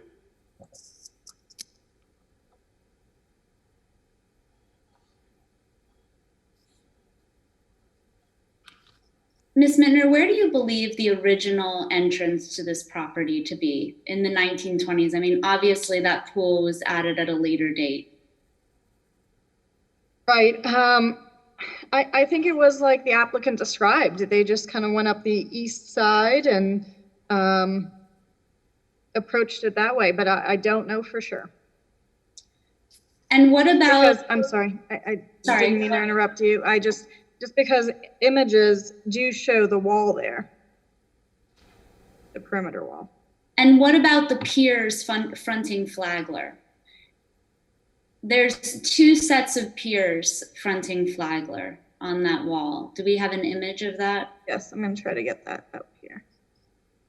I think maybe we didn't hear this. Yeah, that's it. So you don't believe that was an original entrance, the straight shot to the garage? Yeah, perhaps that could have been it as well.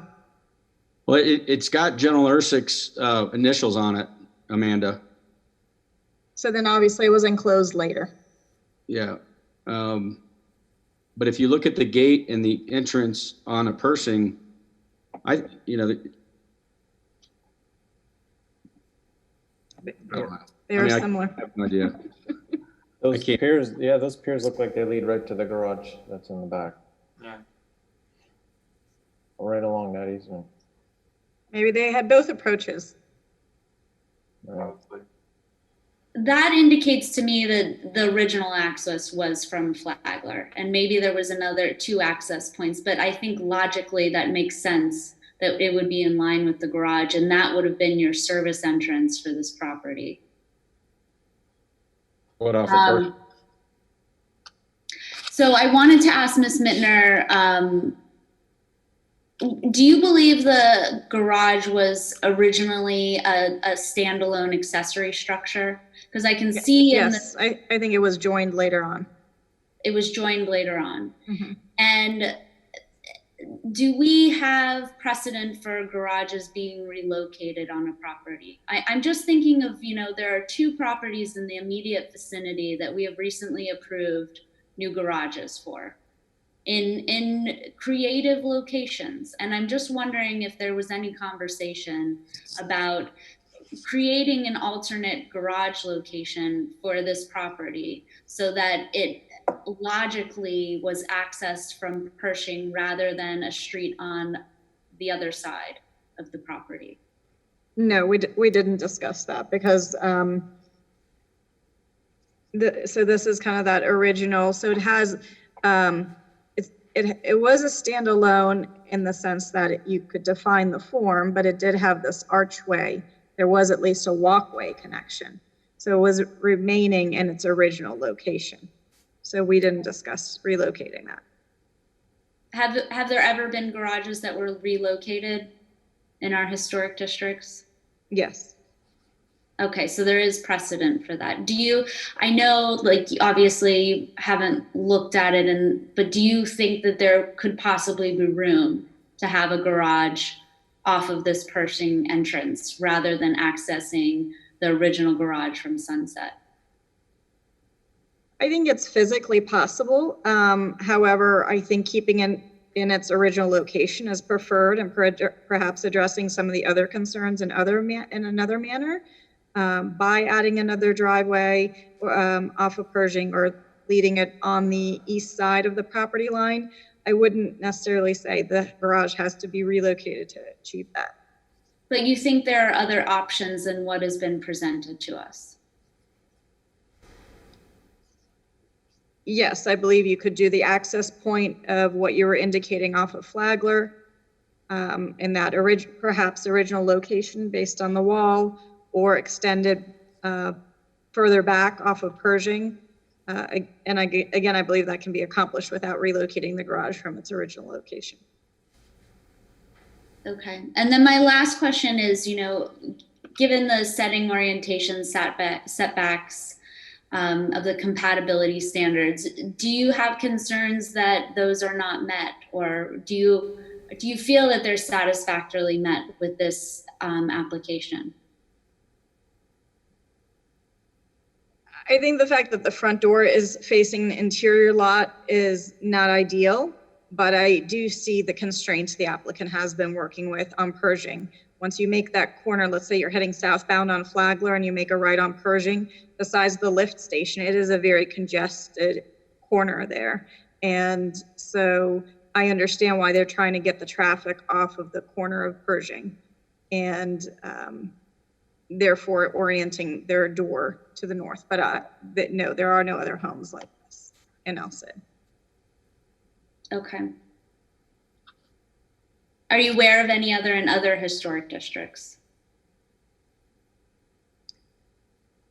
That face an interior lot? No, I mean, no. Okay. What about that house that was just done to the north, Frederick? Is it Granada? I can't remember the street. I'm sorry. Yeah, it faces that side street instead of an interior lot. Yeah. Now, I mean, I got one more. I'm sorry, but right now I'm speaking with Ms. Mittner. We're in the staff report portion. Okay, I'm sorry. Ms. Mittner, are you aware of any other situations within other historic districts where there is a shared driveway for single family homes?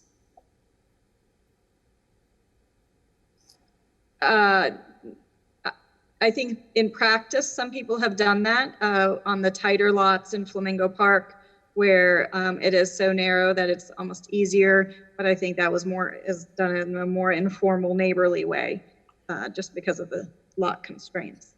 We do have one on Greenwood. On Greenwood. Yeah. That has a shared driveway for 2 single family homes? Mm-hmm. Okay. Yeah, it's about 5 lots in on the north side. And are those historic structures or new construction? I believe one's historic, one's new construction. Okay. That's all of my questions. Any further questions of staff? Ms. Mitter, regarding the shared driveway, I'm not certain myself, but are you aware, I think situations like this exist in Old Northwood? Again, they may in practice. I can only think of one in Flamingo Park, but obviously, as Mr. Casatli just said, there's one on Greenwood. Old Northwood has a lot of alleyways. I guess that's what I was referring to. So yeah, Old Northwood utilizes their alleyways for access. And also the only alley is the one that abuts the businesses fronting Dixie Highway, correct? I believe so. I think there is one unique lot that's kind of an interior lot that I don't know if it's an alley or their driveway. It might be off Valencia. I'd have to confirm. It's in the block to the west of this block. Okay. But the alleys are not a characteristic of this historic district? Yes, that's correct. Okay. Okay. Any further questions, or are we ready to move on to public comment? Okay, we'll move on to public comment. Perhaps we can have the people who are on, I believe there's someone physically in the building who'd like to speak, and then perhaps some people on the phone, and then if they haven't spoken, or if they have spoken and don't need me to read their email into the record, then I will hold off on those. Is that acceptable? John, I think you're the one moderating them. Yeah, actually, can you read the emails you received and then Sure, of course. Okay. have Mr. Norberto come in and do his presentation? Some of these are lengthy and they're in no particular order. Jeffrey Rosen received Tuesday, July 28th at 8:11 a.m. Dear Frederic, I am writing to oppose part of the proposed plan for the 2527 South Flagler Drive property. While I understand that the subdividing of this property is as of right, and in fact, development of properties in the historic communities is inevitable, I have difficulty with this one. Specifically, I oppose the allowance of a new driveway entrance from Sunset Road to allow entry to the Pershing Way Historic Home. On a practical level, adding another driveway along this part of Sunset Road both disturbs the quiet residential character of the street and at the same time increases traffic on this narrow part of Sunset Road. Medina Way is diagonally across the street from this proposed driveway. Already, having lived at the corner of Medina and Sunset, it is difficult on a regular basis to park and get through. Because there is no parking on South Flagler Drive, service vehicles, visitors to the intercoastal, and people just fishing there fill this end of the street with cars and trucks. This parking situation then overflows to Medina Way. More importantly, though, allowing this proposal for this flag lot driveway to move forward would appear to set a dangerous precedent for all the historic communities. It sends a clear message that a buyer can look to purchase multiple adjoining properties and plan/develop them within existing building codes at the expense of the quality of life of those homes surrounding them. People choose to live in historic communities for specific reasons and a certain quality of life, both their intimacy, quirky homes, and abundant green. To be clear, I do not object to these two proposed new homes, and as an advocate of historic homes, I am thrilled that the one historic home will be renovated and restored. I just strongly oppose the new access from Sunset Road only to create added value for the renovation and speculative resale value of a home that will not be occupied by the buyer. The onus should be on the buyer of this property to figure access from Pershing Way. Thank you, Jeffrey Rosen. The next one is a lady by the name of Hayden Hosford. She actually called me. A neighbor said, I'm putting her in touch with you so she can communicate with you. She's not good on the computer, but asked her to share her telephone number with. So I did speak to Ms. Hayden Hosford, and she was concerned about the size of the new construction. Then I have a Google voicemail. John, you're gonna play the Google voicemail later, right? That's correct. I'll play it at the end. Okay, so I'm not reading that one. I have one here, Robin Esqueta, received Monday, July 27th, 12:53 a.m. Hello, Frederic. I'm writing in response to the public hearing for the development of the lot at 2527 South Flagler and the corresponding changes to the lot at 2501 South Flagler. As both properties are owned by a single owner and are part of a proposed master plan, I would like my comments to be reflected in the official record.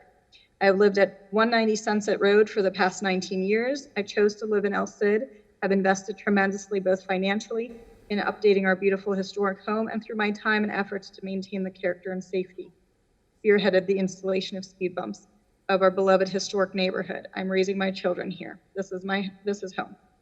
The proposed development plan for the 2 lots that surround us to my east and south negatively impacts not only my quality of life and investment, but also negatively impacts the character of one of the most visible and notable blocks in El Cid. The plan is incongruous with this historic neighborhood by splitting the lot at 2527 South Flagler and cramming a behemoth 15,000 square foot house in front of one of the most prominent historic houses in El Cid. Not only diminishes the importance of the historic house, but intensely crowds the corner. The new massing and density are totally out of scale for El Cid. Furthermore, by raising the house at 2527 by an additional 3 feet when it already is the tallest house in the area and has a 3-story tower, creates additional height and massing that will loom over my property. Both 2527 and the other historic house immediately to its west are built 0 lot line to their north, immediately adjacent to the utility easement. So the rear property line is already crowded.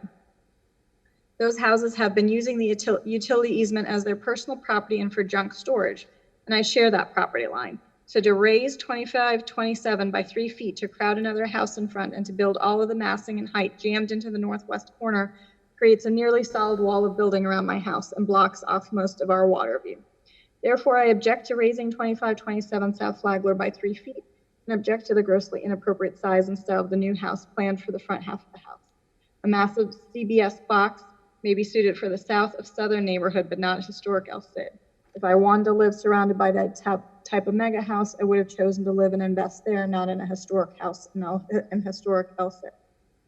If the lot has to be split, the new structure needs to be significantly smaller and lower in keeping with the size and scale of the other houses in the neighborhood. The height and massing of these 2 houses on 2527 should not be jammed all into the northwest corner, pushed up against my property line, adjacent to 2 0 lot line historic houses, and with total disregard to me as a neighbor. I feel as though a new subdivision is going in immediately to my east and south, 2 new driveways and a 3rd massive house where there were only 2, and making the tall historic home even taller, and all setbacks totally maxed out. The open and gracious feeling that neighbors enjoy as they walk down Pershing or Sunset to the water, which is the equivalent of our neighborhood park, will be greatly diminished. I will be walled in, which will dramatically lower my property value and quality of life. During the quarantine, my children spent nearly every afternoon outside playing in our backyard, looking at the intercoastal waterway and running around with room to breathe. This airy outdoor space was their only solace. This plan will make our backyard feel that we are surrounded by a concrete jungle, close out our water view, and add more car traffic. As a side note, I would also like to know specifically which plan is approved and will be built for 2501 South Flagler, as there are 2 approved plans. There is a possibility of, again, tremendous massing and additional density around my house, not to mention that the proposal for 2527 South Flagler adds a new driveway entering from Sunset Road immediately next to my property. Sunset is already a cut-through street with significant car traffic. By adding the vehicular activity, the lights just went out here. They're on sensors. Sorry. As a side note, I would like to know specifically what plan is and will be adds a new driveway entering from Sunset Road immediately next to my property. Sunset is already cut through street with significant car traffic. By adding the vehicular activity from an additional household, the risk for accidents increases and cars will pass parallel along our swimming pool and the entire eastern side of our backyard.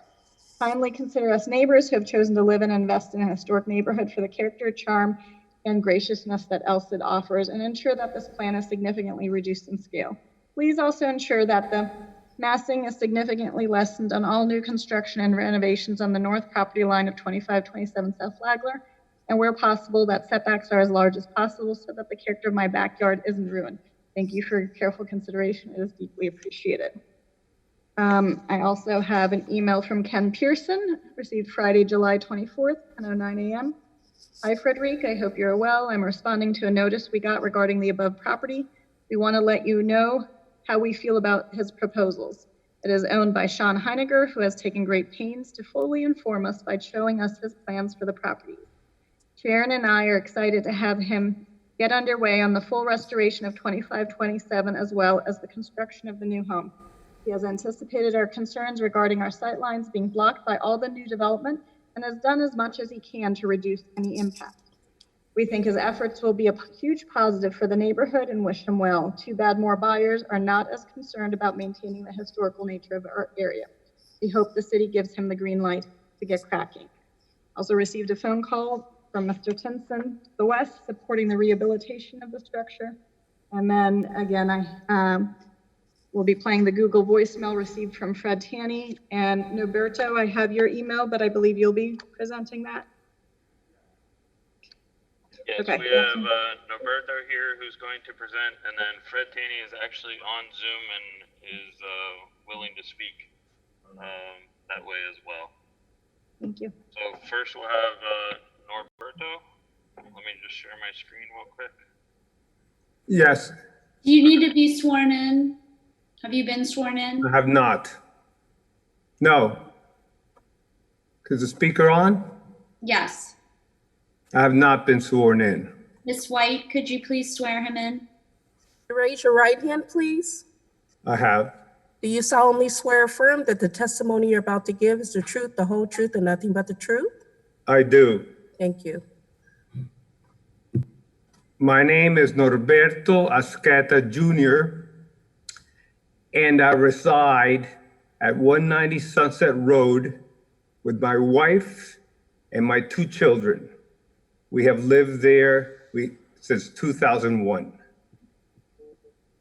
Can we get slide 1 on, please?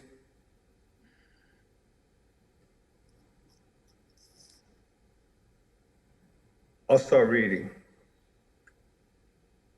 Our objection is to the alley abandonment utility easement on lot 27, 28, 15, and 16. On the plat maps, it says 6 feet on my side, on the 190 Sunset side, and 5 feet on the Jenna Ersick side, making it an 11-foot easement. A survey is needed to meet the 11-foot easement requirement. The utility easement is used for meter reading by FP&L and has electrical power lines on posts. To be clear, this is not an alley abandonment, but an existing utility easement in use. There's an electrical pole on 2501 South Flagler. Could you get the screen on, please, John? Yes. I'm speaking about the red line that says easement 1. Then I'm going to keep on going to the 11-foot public easement runs through lot 29 and 30 east-west. That's a green line. It is now dedicated green space. The green space, the setback for construction of a 15,000 square foot house needs to take into account this public easement.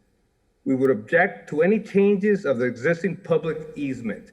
We would want the setback to start from the public easement. Can we get the other slide, please?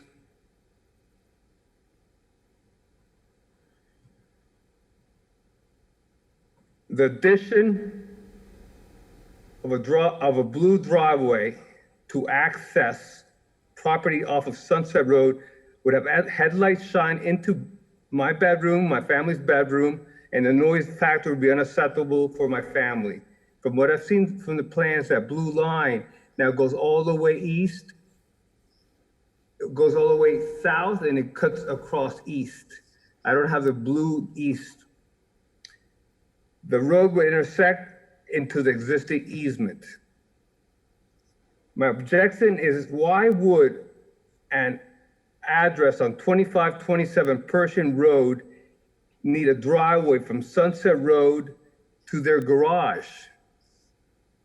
Can we go back up to the other slide, please? Slide 1. I'm just talking about the blue line that ends pretty much where the garage is right now.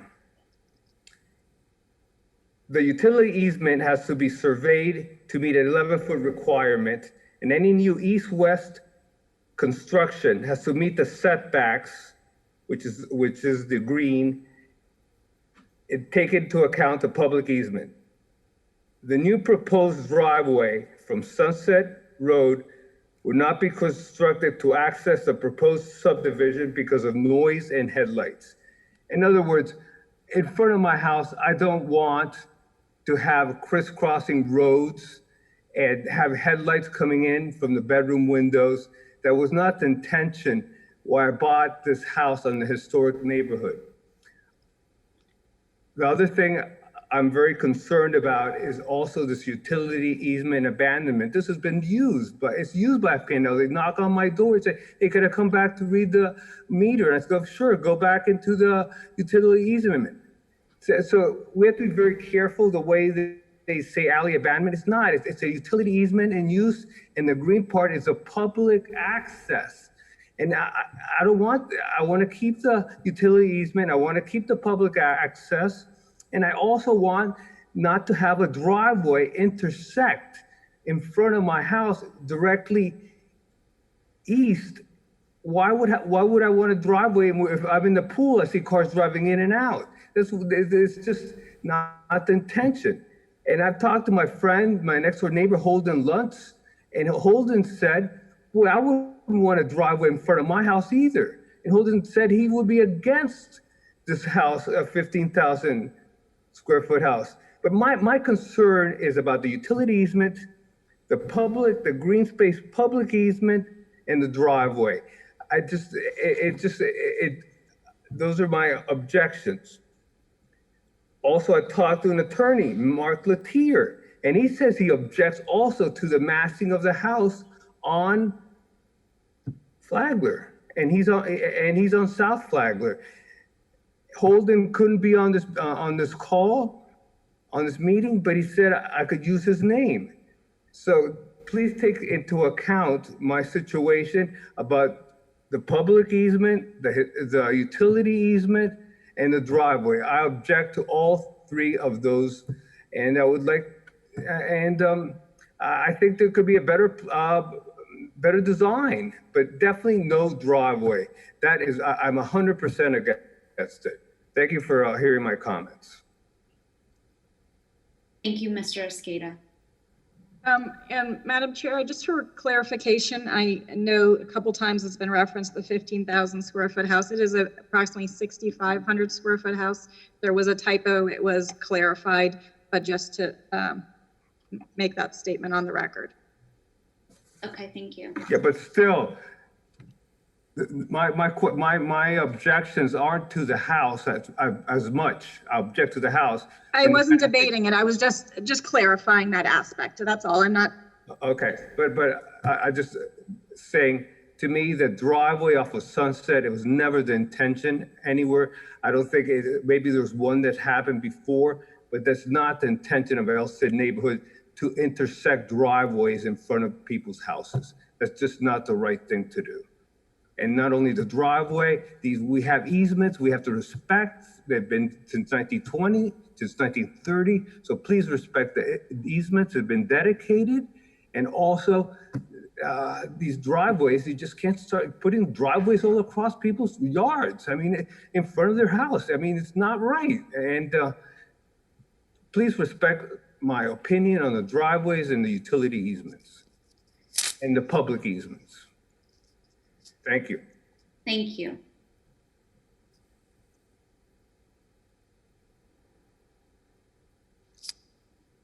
Okay, Madam Chair, next I'm going to bring Mr. Fred Tanny in. He is on Zoom. Just give me 1 second. I've lost my video, John.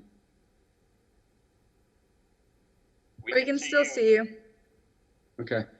Also, Frederick, well, I got a chance to, I want to address the driveway issue with the Escadas. They have a 6-foot wall. That's up to Madam Chairperson, but I believe you do have a rebuttal before executive session. All right, thank you. Fred, you'll just need to unmute yourself and turn your video on.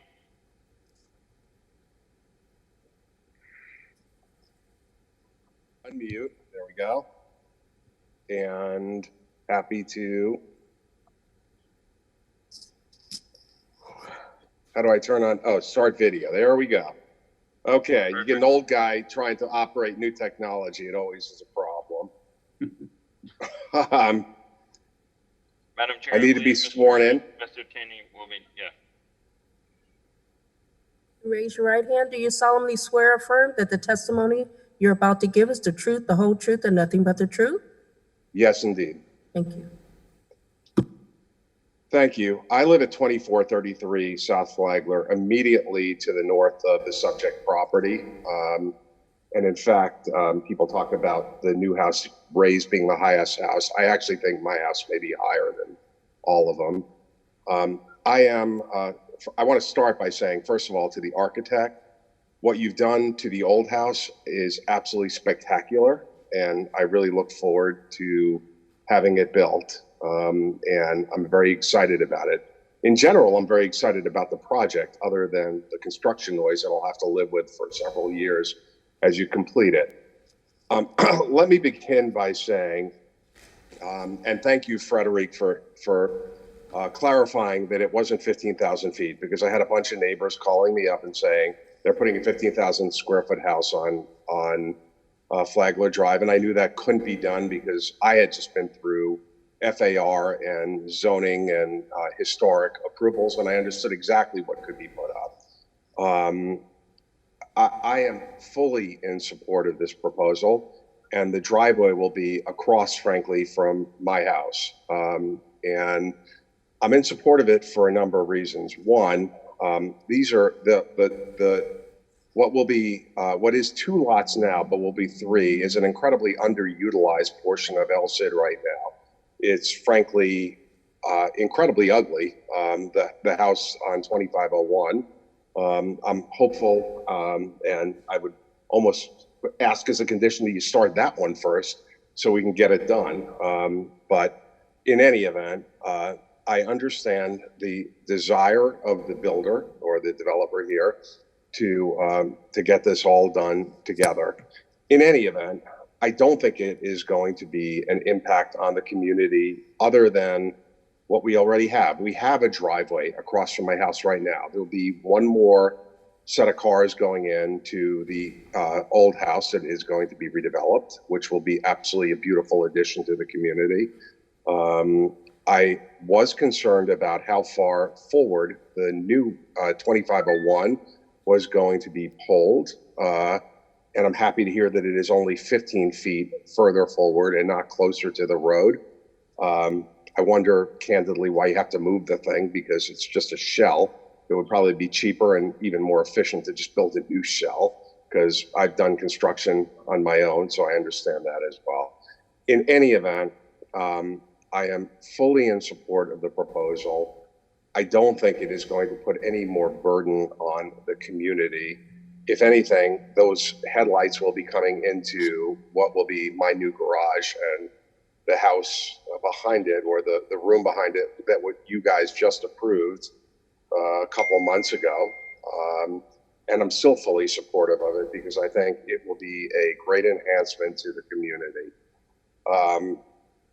And so I just wanted to speak in favor of that. My one complaint, as I said, I thought the historic house was incredibly well done. The modern house, which is atypical for our community, and I will absolutely understand that, I think is perfectly to scale. I'm glad to see that the developer did not try to supersize that house and add significantly more mass to it, because I think that would have really ruined the entire part of that property. And no offense to the architect, I would have chosen something different than a Bahamian house. But that being said, I'm not the person designing it, nor am I the one who's the property owner. I would ask that it not be blue. I don't really like baby blue houses, but again, it's not a condition or anything like that. So I'm fully in support of it as a homeowner and as a neighbor, and one who is directly affected by it because the driveway will come out directly by my home. And I look forward to be welcome additions to our neighborhood and the added value for all of our property values as 3 new homes, because the old home will be going in, goes up. And I actually did walk that house when it was on the market, and I'll say to the developer, maybe I should have bought it because it's that nice. And you've done a great job, and your architect has done a great job with that home. So thank you for having integrity to the historical portion of it. I live in an historical home, and I appreciate other people who appreciate trying to restore it back to the 1920s. And I think it's going to be a wonderful addition to the community. Thank you. Okay, Madam Chair, the last one will be a voicemail. Just give me 1 second. That's the same as the speaker that just spoke. Oh, the voicemail was? Yep. Okay. The Google voicemail from 104 today, that's Fred Tanny. Okay. Then I believe that concludes our public comment. Okay, Mr. Heiniger, you have the opportunity for a rebuttal. Yeah, I appreciate it. Can you hear me? I'm having some internet Yes. we challenges. can My hear you. computer's telling me. John, would you like me to address some of this, or you want to talk? Can you hear me? Yes, we can hear you. Yeah, I really wanted to address the comments from Robin and Norberto Esqueda. First of all, their property, their dirt grade is 6 feet higher than the current finished, or the dirt grade of where the general's house is. That's number one. Their house is much higher already. And then the second issue regarding the driveway, they have a 6-foot wall that is separate their east side of their property from 501. So I don't know how in the world, one, they'd see any cars, let alone, the lights, because there's already a very tall wall that's, would be blocking it. And then the third, which has already been addressed, is it's not a 15,000 square foot house. It's 6,200. So I just wanted to factually point those out. David, you want to address the green space and because that's clearly the visual easement stuff they're trying to protect. Right. Well, the thing is I think that if you go back and look at the aerials in this area, everybody pretty much is, as I think one of the neighbor mentioned, has already kind of taken that into their backyard. So I mean, it's something that never really ever got used. 1, 2, the idea that it could be some kind of access for FPL. I think we have a picture there that shows that the entrance off of Flagler is completely blocked up. So that green line that he showed you that went right back out to Flagler, that I mean, unless the guy likes to scale walls, he's not getting in and out that way. Which is why he's knocking on his door to ask permission to go read the meter. Perhaps, but my point is that I think that there's clear examples that this is something that was there that was never used. I don't think it's any kind of public. It's not being used by the public on anybody else's property on that street for certain. It's in somebody's backyard. They're all walled off. So I don't think that we're being conferred any specific advantage that's not being given to all the other people that live on that block that have that easement on their property. They're already using it. So I think that, and I think that as far as the massing goes, I think that what the residents should realize is that by the way we're doing this, by creating the motor court on the south side like that, we've given him a corridor, a view corridor that he wouldn't normally have. So his views are largely preserved by virtue of how we're doing this. So actually we are being a good neighbor to him by doing that. And lastly, we're being a good neighbor to the people that are along Pershing for doing that. The idea that there's all this extra traffic. Okay, we have 3 houses. We have 3 houses. This isn't like we've got an apartment subdivision with 50 people in it. It's the same number of cars. It's the same amount of traffic. So the idea that there's increased traffic, I don't think there's any that's really a relevant argument because it's the same number of houses. So there is no, I think the argument of increased traffic is not a valid argument. Let's see. And as far as the mass goes, I think we've addressed the issues of the mass and how it's beneficial to Mr. Escada the way that the present house is designed, that he's afforded views that he wouldn't get. So I think that let's see. And I also, David, I think the condition of construction would be, we'd have to get everything resolved with the utilities and this easement anyway. So no new construction would start until this has all been satisfied, by the various parties that, will have authority over it.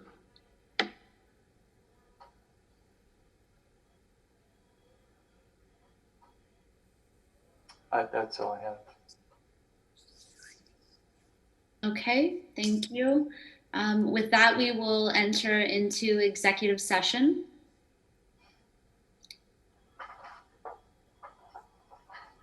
So I think this is like the largest application we've ever reviewed all at once.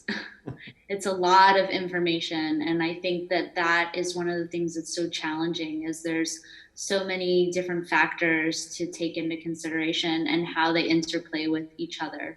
And during this, just listening to this and having more time to process, I have another question that I thought about, Ms. Mittner.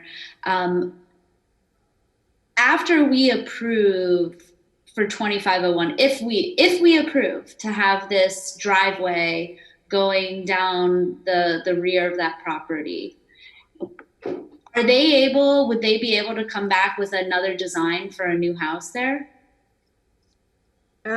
Theoretically, yes, and that certainly would already fall under the substantial change, and you would definitely see that. And just to make sure, you're talking about the Sunset House, just because you said rear, Yes. It's actually to the west. It would really be the side of the house, but. So to the side of the house. But if, say we approve that driveway, they could come back and with a totally new design for that house and ask for approval and keep that driveway there. They could. Yeah. Oh, you just muted yourself. Yes, I was actually trying to pull up a slide and share a screen. That's one of my recommendations, that any changes do come back to you. But a new house would definitely come back to you. But then if the driveway is there, it would remain. It could remain, yes. I think that's important to understand, that this is like a permanent change that will most likely never be reversed at any point in the future. And I think it is. I would, from a zoning standpoint, let's say the house stays exactly the way it is and a driveway is applied for, as long as it's 3 feet off the property line, we would issue a driveway permit there now, not to access the other properties. That's obviously what's unique here, but they could theoretically have a driveway along their entire western property line as long as it's 3 feet off. Okay. But the house that is approved, the design that they're going with, they could build something substantially larger on that lot, correct? They could, but that would definitely have to come to you. Okay. Well, it also would be restricted. I'm sorry, we're in executive session, Mr. Heiniger. I'm sorry. If we have any further questions, we will certainly ask them of you. And I know that this format makes it more complicated because we're all here and there's no podium and everything. So I appreciate your understanding. Yeah. I can't see it. I'm sorry. Does anybody want to share their thoughts? I feel that I've shared a lot of my thoughts. I'll share some thoughts. So for the General's lot, is it replatted so the property goes all the way to the north to Sunset Drive? No, that's how it exists now? No, it would be, you would have a cross-access agreement to this new driveway for the Sunset property, but that land would stay with the Sunset property. The land would stay, okay, all right. And I know someone mentioned it's not a deeded access, but you have, 3 properties and you'd be crossing over a property, at least in 2 locations. So it would have to be deeded, or you could deny access into somebody's house. I understand why the driveways are like this. I think it's very clever, to be honest with you. But it is a little, there is a little bit of concern. And I think you could, listen, I'm not going to redesign this or try to redesign this, but I do think you could access Lot 2 from Flagler without having to go through Sunset. You know, obviously you'd have to reorient the garage and maybe reconfigure the front of the house a little bit. And you could access the existing garage from Pershing on the General's property, although it'd probably be better if you move that garage to the east and create an access towards the east property. I just think from my gut feeling is that maybe it should be restudied just a little bit more. And I'm slightly concerned with the fact that the new road, I'm not sure how much distance there is with the new access easement to the property off of Sunset to the west. It doesn't seem like there's enough there to actually do any landscaping or anything to help buffer that property. So, and you know, just a side comment is I actually think the contemporary house fits in. I don't know why. I think it fits in nicely. Maybe even a little bit better than the, I guess, I'm not sure it's Westonese or it has a little Bermuda vernacular in the chimney, but for some reason that house seems to fit in a little bit better. Those are my comments. Thank you. All right, I'll go ahead and jump in. First of all, it's great to see that, again, when the applicant was speaking and made a comment about the fact that it's great to see that a house will be restored, the General's house be restored to the 1920s architectural style, removing the 1950s style.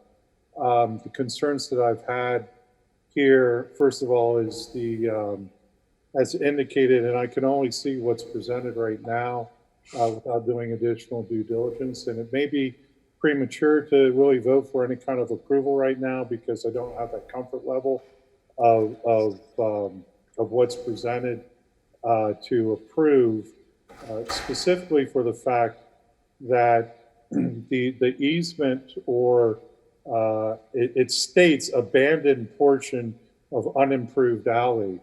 Well, first of all, I take issue with the fact that a public dedication is abandoned unless it's a platted dedication to just the private owners, and we would need city attorney to take a look at that. It would create an issue, and I can speak to one right now. The Curry family has the reversionary interest on Acacia Road, and the developers of the high-rise there on Flagler wanted that Acacia Road property for their use. There was a possible triggering event where the reversionary interest would kick in, and my concern is where is it possible that the developer that dedicated this property that there would be some type of reversionary interest there. I don't know. It's outside the scope of the application right now, but it's an issue if we're looking at abandonment. And you can't abandon a public use. It's not a private use. You can't adversely possess a public property. You cannot. A city cannot abandon a public right-of-way. It's really a reservation of use for the future, and it would seem apparent just on the face of the plat that it's contemplated that the ingress and egress would go to Flagler Drive, not to carve out an east-west ingress egress onto Sunset. This is a difficult situation because you have one property owner trying to do the right thing, and you have platted residential lots, and it's commendable to try to put something there that's sensitive at 2527. What I'm faced with as a predicament is looking at the existing site plan. If you see me look away, it's because I got two screens and I'm looking at the plat while I'm talking and then look over to you all on the big screen. But my concern here is that the that what is presented before us and as 9 features, proposed changes, I think it's material. I think we should have a finding that's a material change, because as presented to me, and staff can correct me, but it's presented that the new single-family residence existing site plan at 2527 is completely configured differently. If I need to be corrected in the way that I'm gathering my facts, I think you've got a substantial change here. So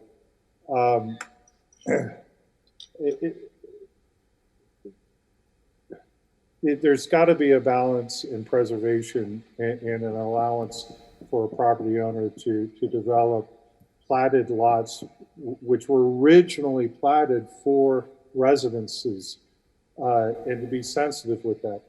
We're all familiar with this property, with the general's house as being prominent with this grand lawn, and so there's a great familiarity with keeping that open and airy. But there's no air and light easement here. It's not like there's a dedication and a restriction on that lot, and so the property owner can develop there, and it just needs to be sensitive. And I'm not quite sure we're there yet in trying to find a way to place the residents in the right formation at 2527.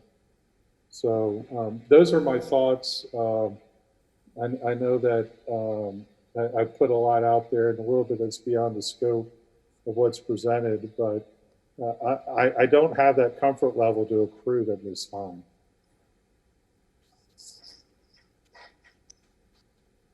And I heard your comments about the alley, and I would like to look into that as well. So I'm in agreement. I feel like it's a very significant project and would change the character of LCID. And I would like to see it continue, just for an opportunity for further study. And for the record, the alley, creating the new alley issue, I do think that that is not compatible with our additional standards that our chairperson brought up earlier, particularly when it comes to the rhythm of spacing along the street. I think that it starts to create a very different pattern of development for the neighborhood, even though it seems like it would be a minor change. And then also the frontage along Flagler for that new construction, I would be in agreement with also.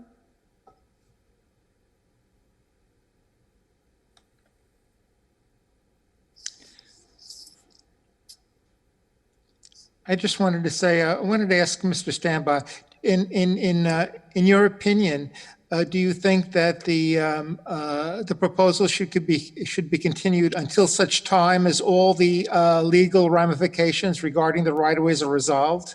I mean, what's the point of even looking at it again until that time?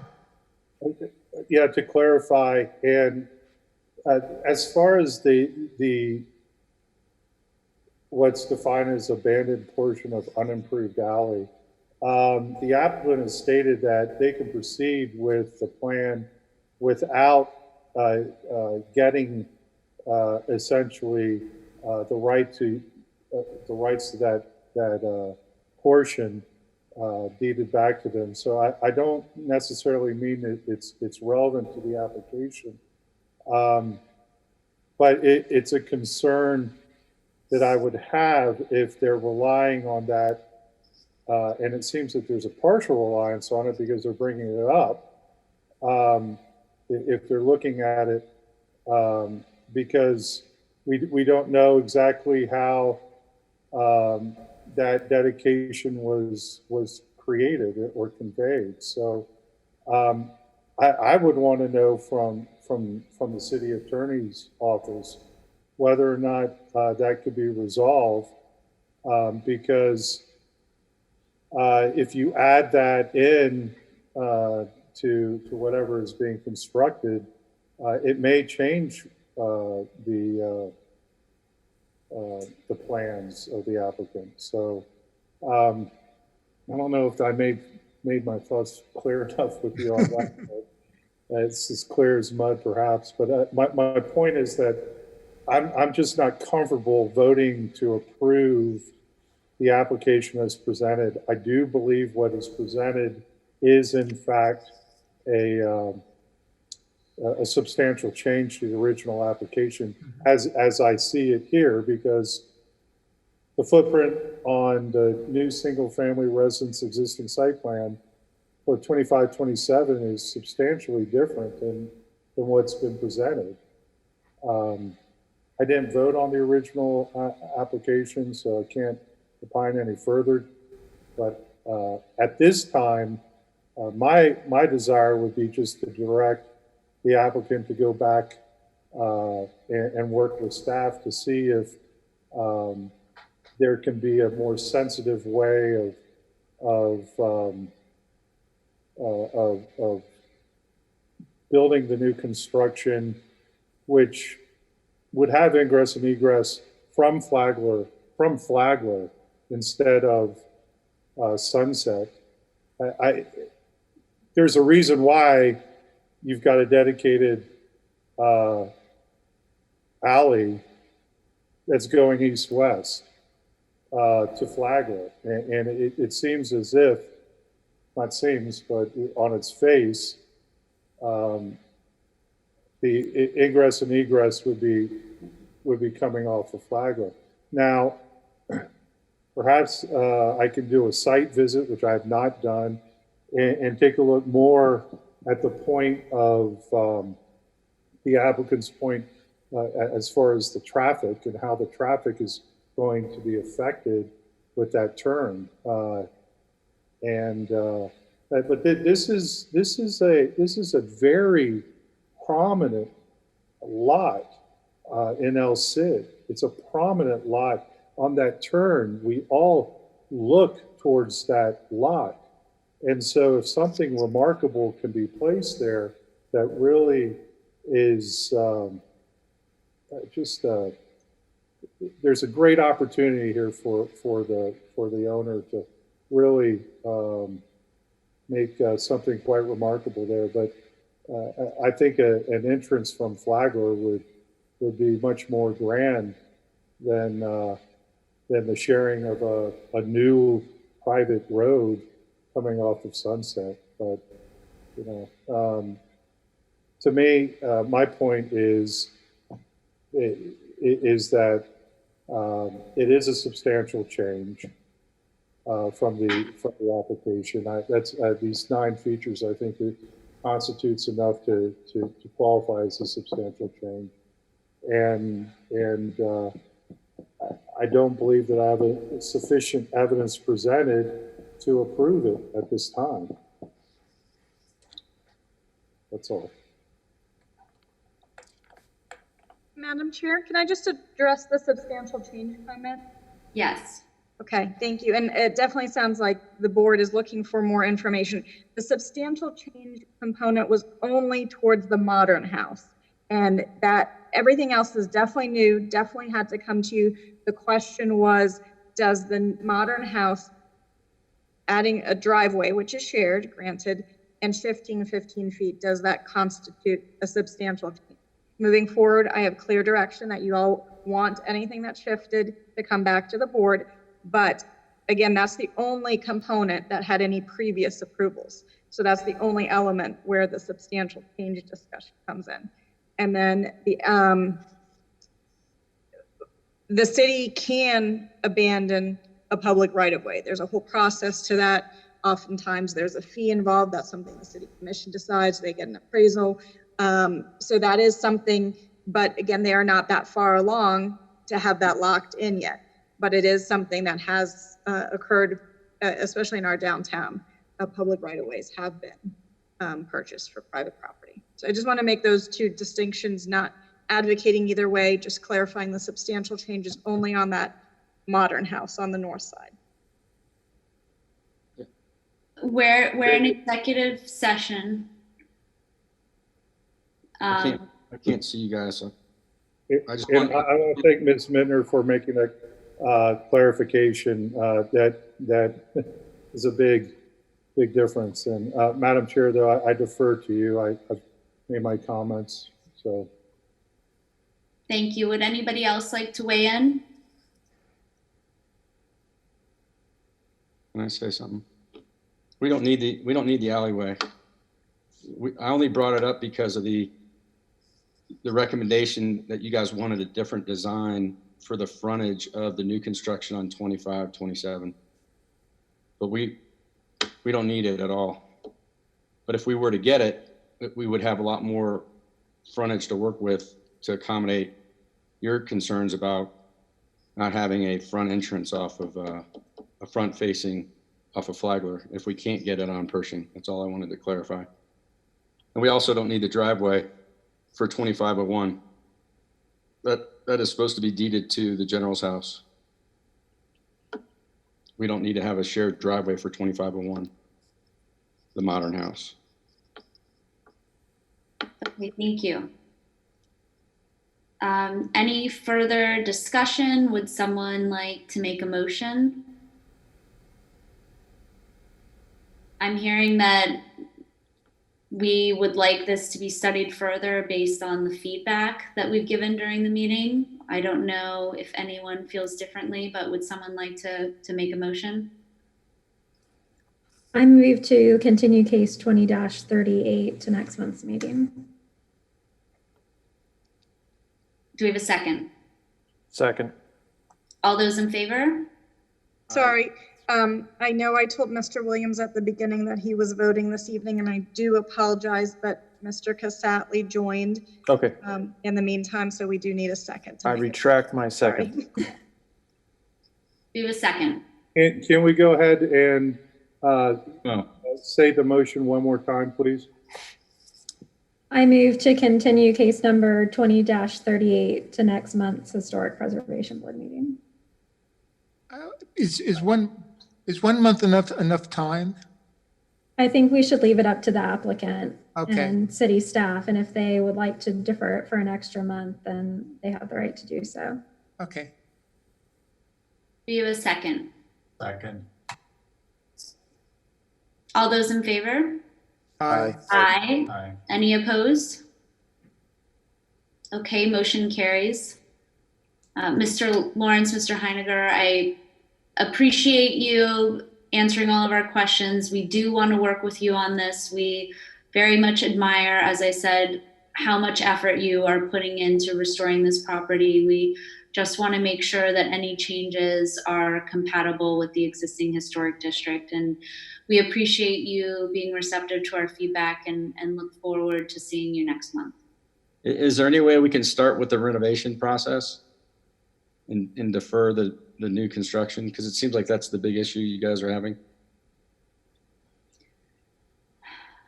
Ms. Minner, I don't know if there's any way for us to approve that portion because it's all one application, correct? Give me conditions. Sorry. Correct. It would be quite a convoluted motion, I guess, to break them out now. But if you can give me staff direction to work with them on permits to get them started in compliance with what was presented on just that component, I think because it's a rehab, I think those are things I could approve administratively. I think my one concern is the garage and how it's accessed. And I'm hesitant to approve anything related to that building when I feel that there's further study that can be done on that. I don't know how everybody else feels. I agree, Ms. Skyer. I think that the entire application is linked together. And I think it probably should stay together at this time unless there's some further discussion on how to break that up. Well, the demo alone is going to take 6 months, which will give us plenty of time to address the garage. I could work with them on interior demo. Okay. That'd be great. Okay, do we need a motion for that, or that's just a staff approval? Unless I hear direction or concerns from the board, I think that's something I can do administratively. Would that permit the ad valorem to still be considered? Yeah. Okay. I really would like you to look at the garage situation for that property and how to access it. I think that that's really important. Yeah, we hear you. Amanda, I want to ask, because you have studied this quite a bit, you know, you have a master's in historic. Don't you think if the developer had that property to the north, that they would have clearly run a private driveway to their garage and left the grand entrance in off of Pershing, how it was originally designed? I think it's hard to speculate. I've passed that house a million times because, as you said earlier, I live on the street. And I think in my mind, it's very clear based on the difference in the stucco texture that there were openings between those piers on Flagler Drive, and that's how that property was accessed. No, I totally agree that definitely was an access point. But you also have to agree that the current gate and wall that's on Pershing was another entrance to the front of the house. So I think it's unclear what was done in the 50s as it relates to that in my mind. But I don't think there's any issue with there being access there. Okay. I think it's how do you access the garage if you're going to use the garage in its current location. Right. Okay. All right. Well, thank you. Thank you. Can we have a motion to adjourn, please? Motion to adjourn. Do we have a second? Second. All those in favor? Aye. Aye. Any opposed? Okay. Thank you all. Thanks. See you next month. Thank you.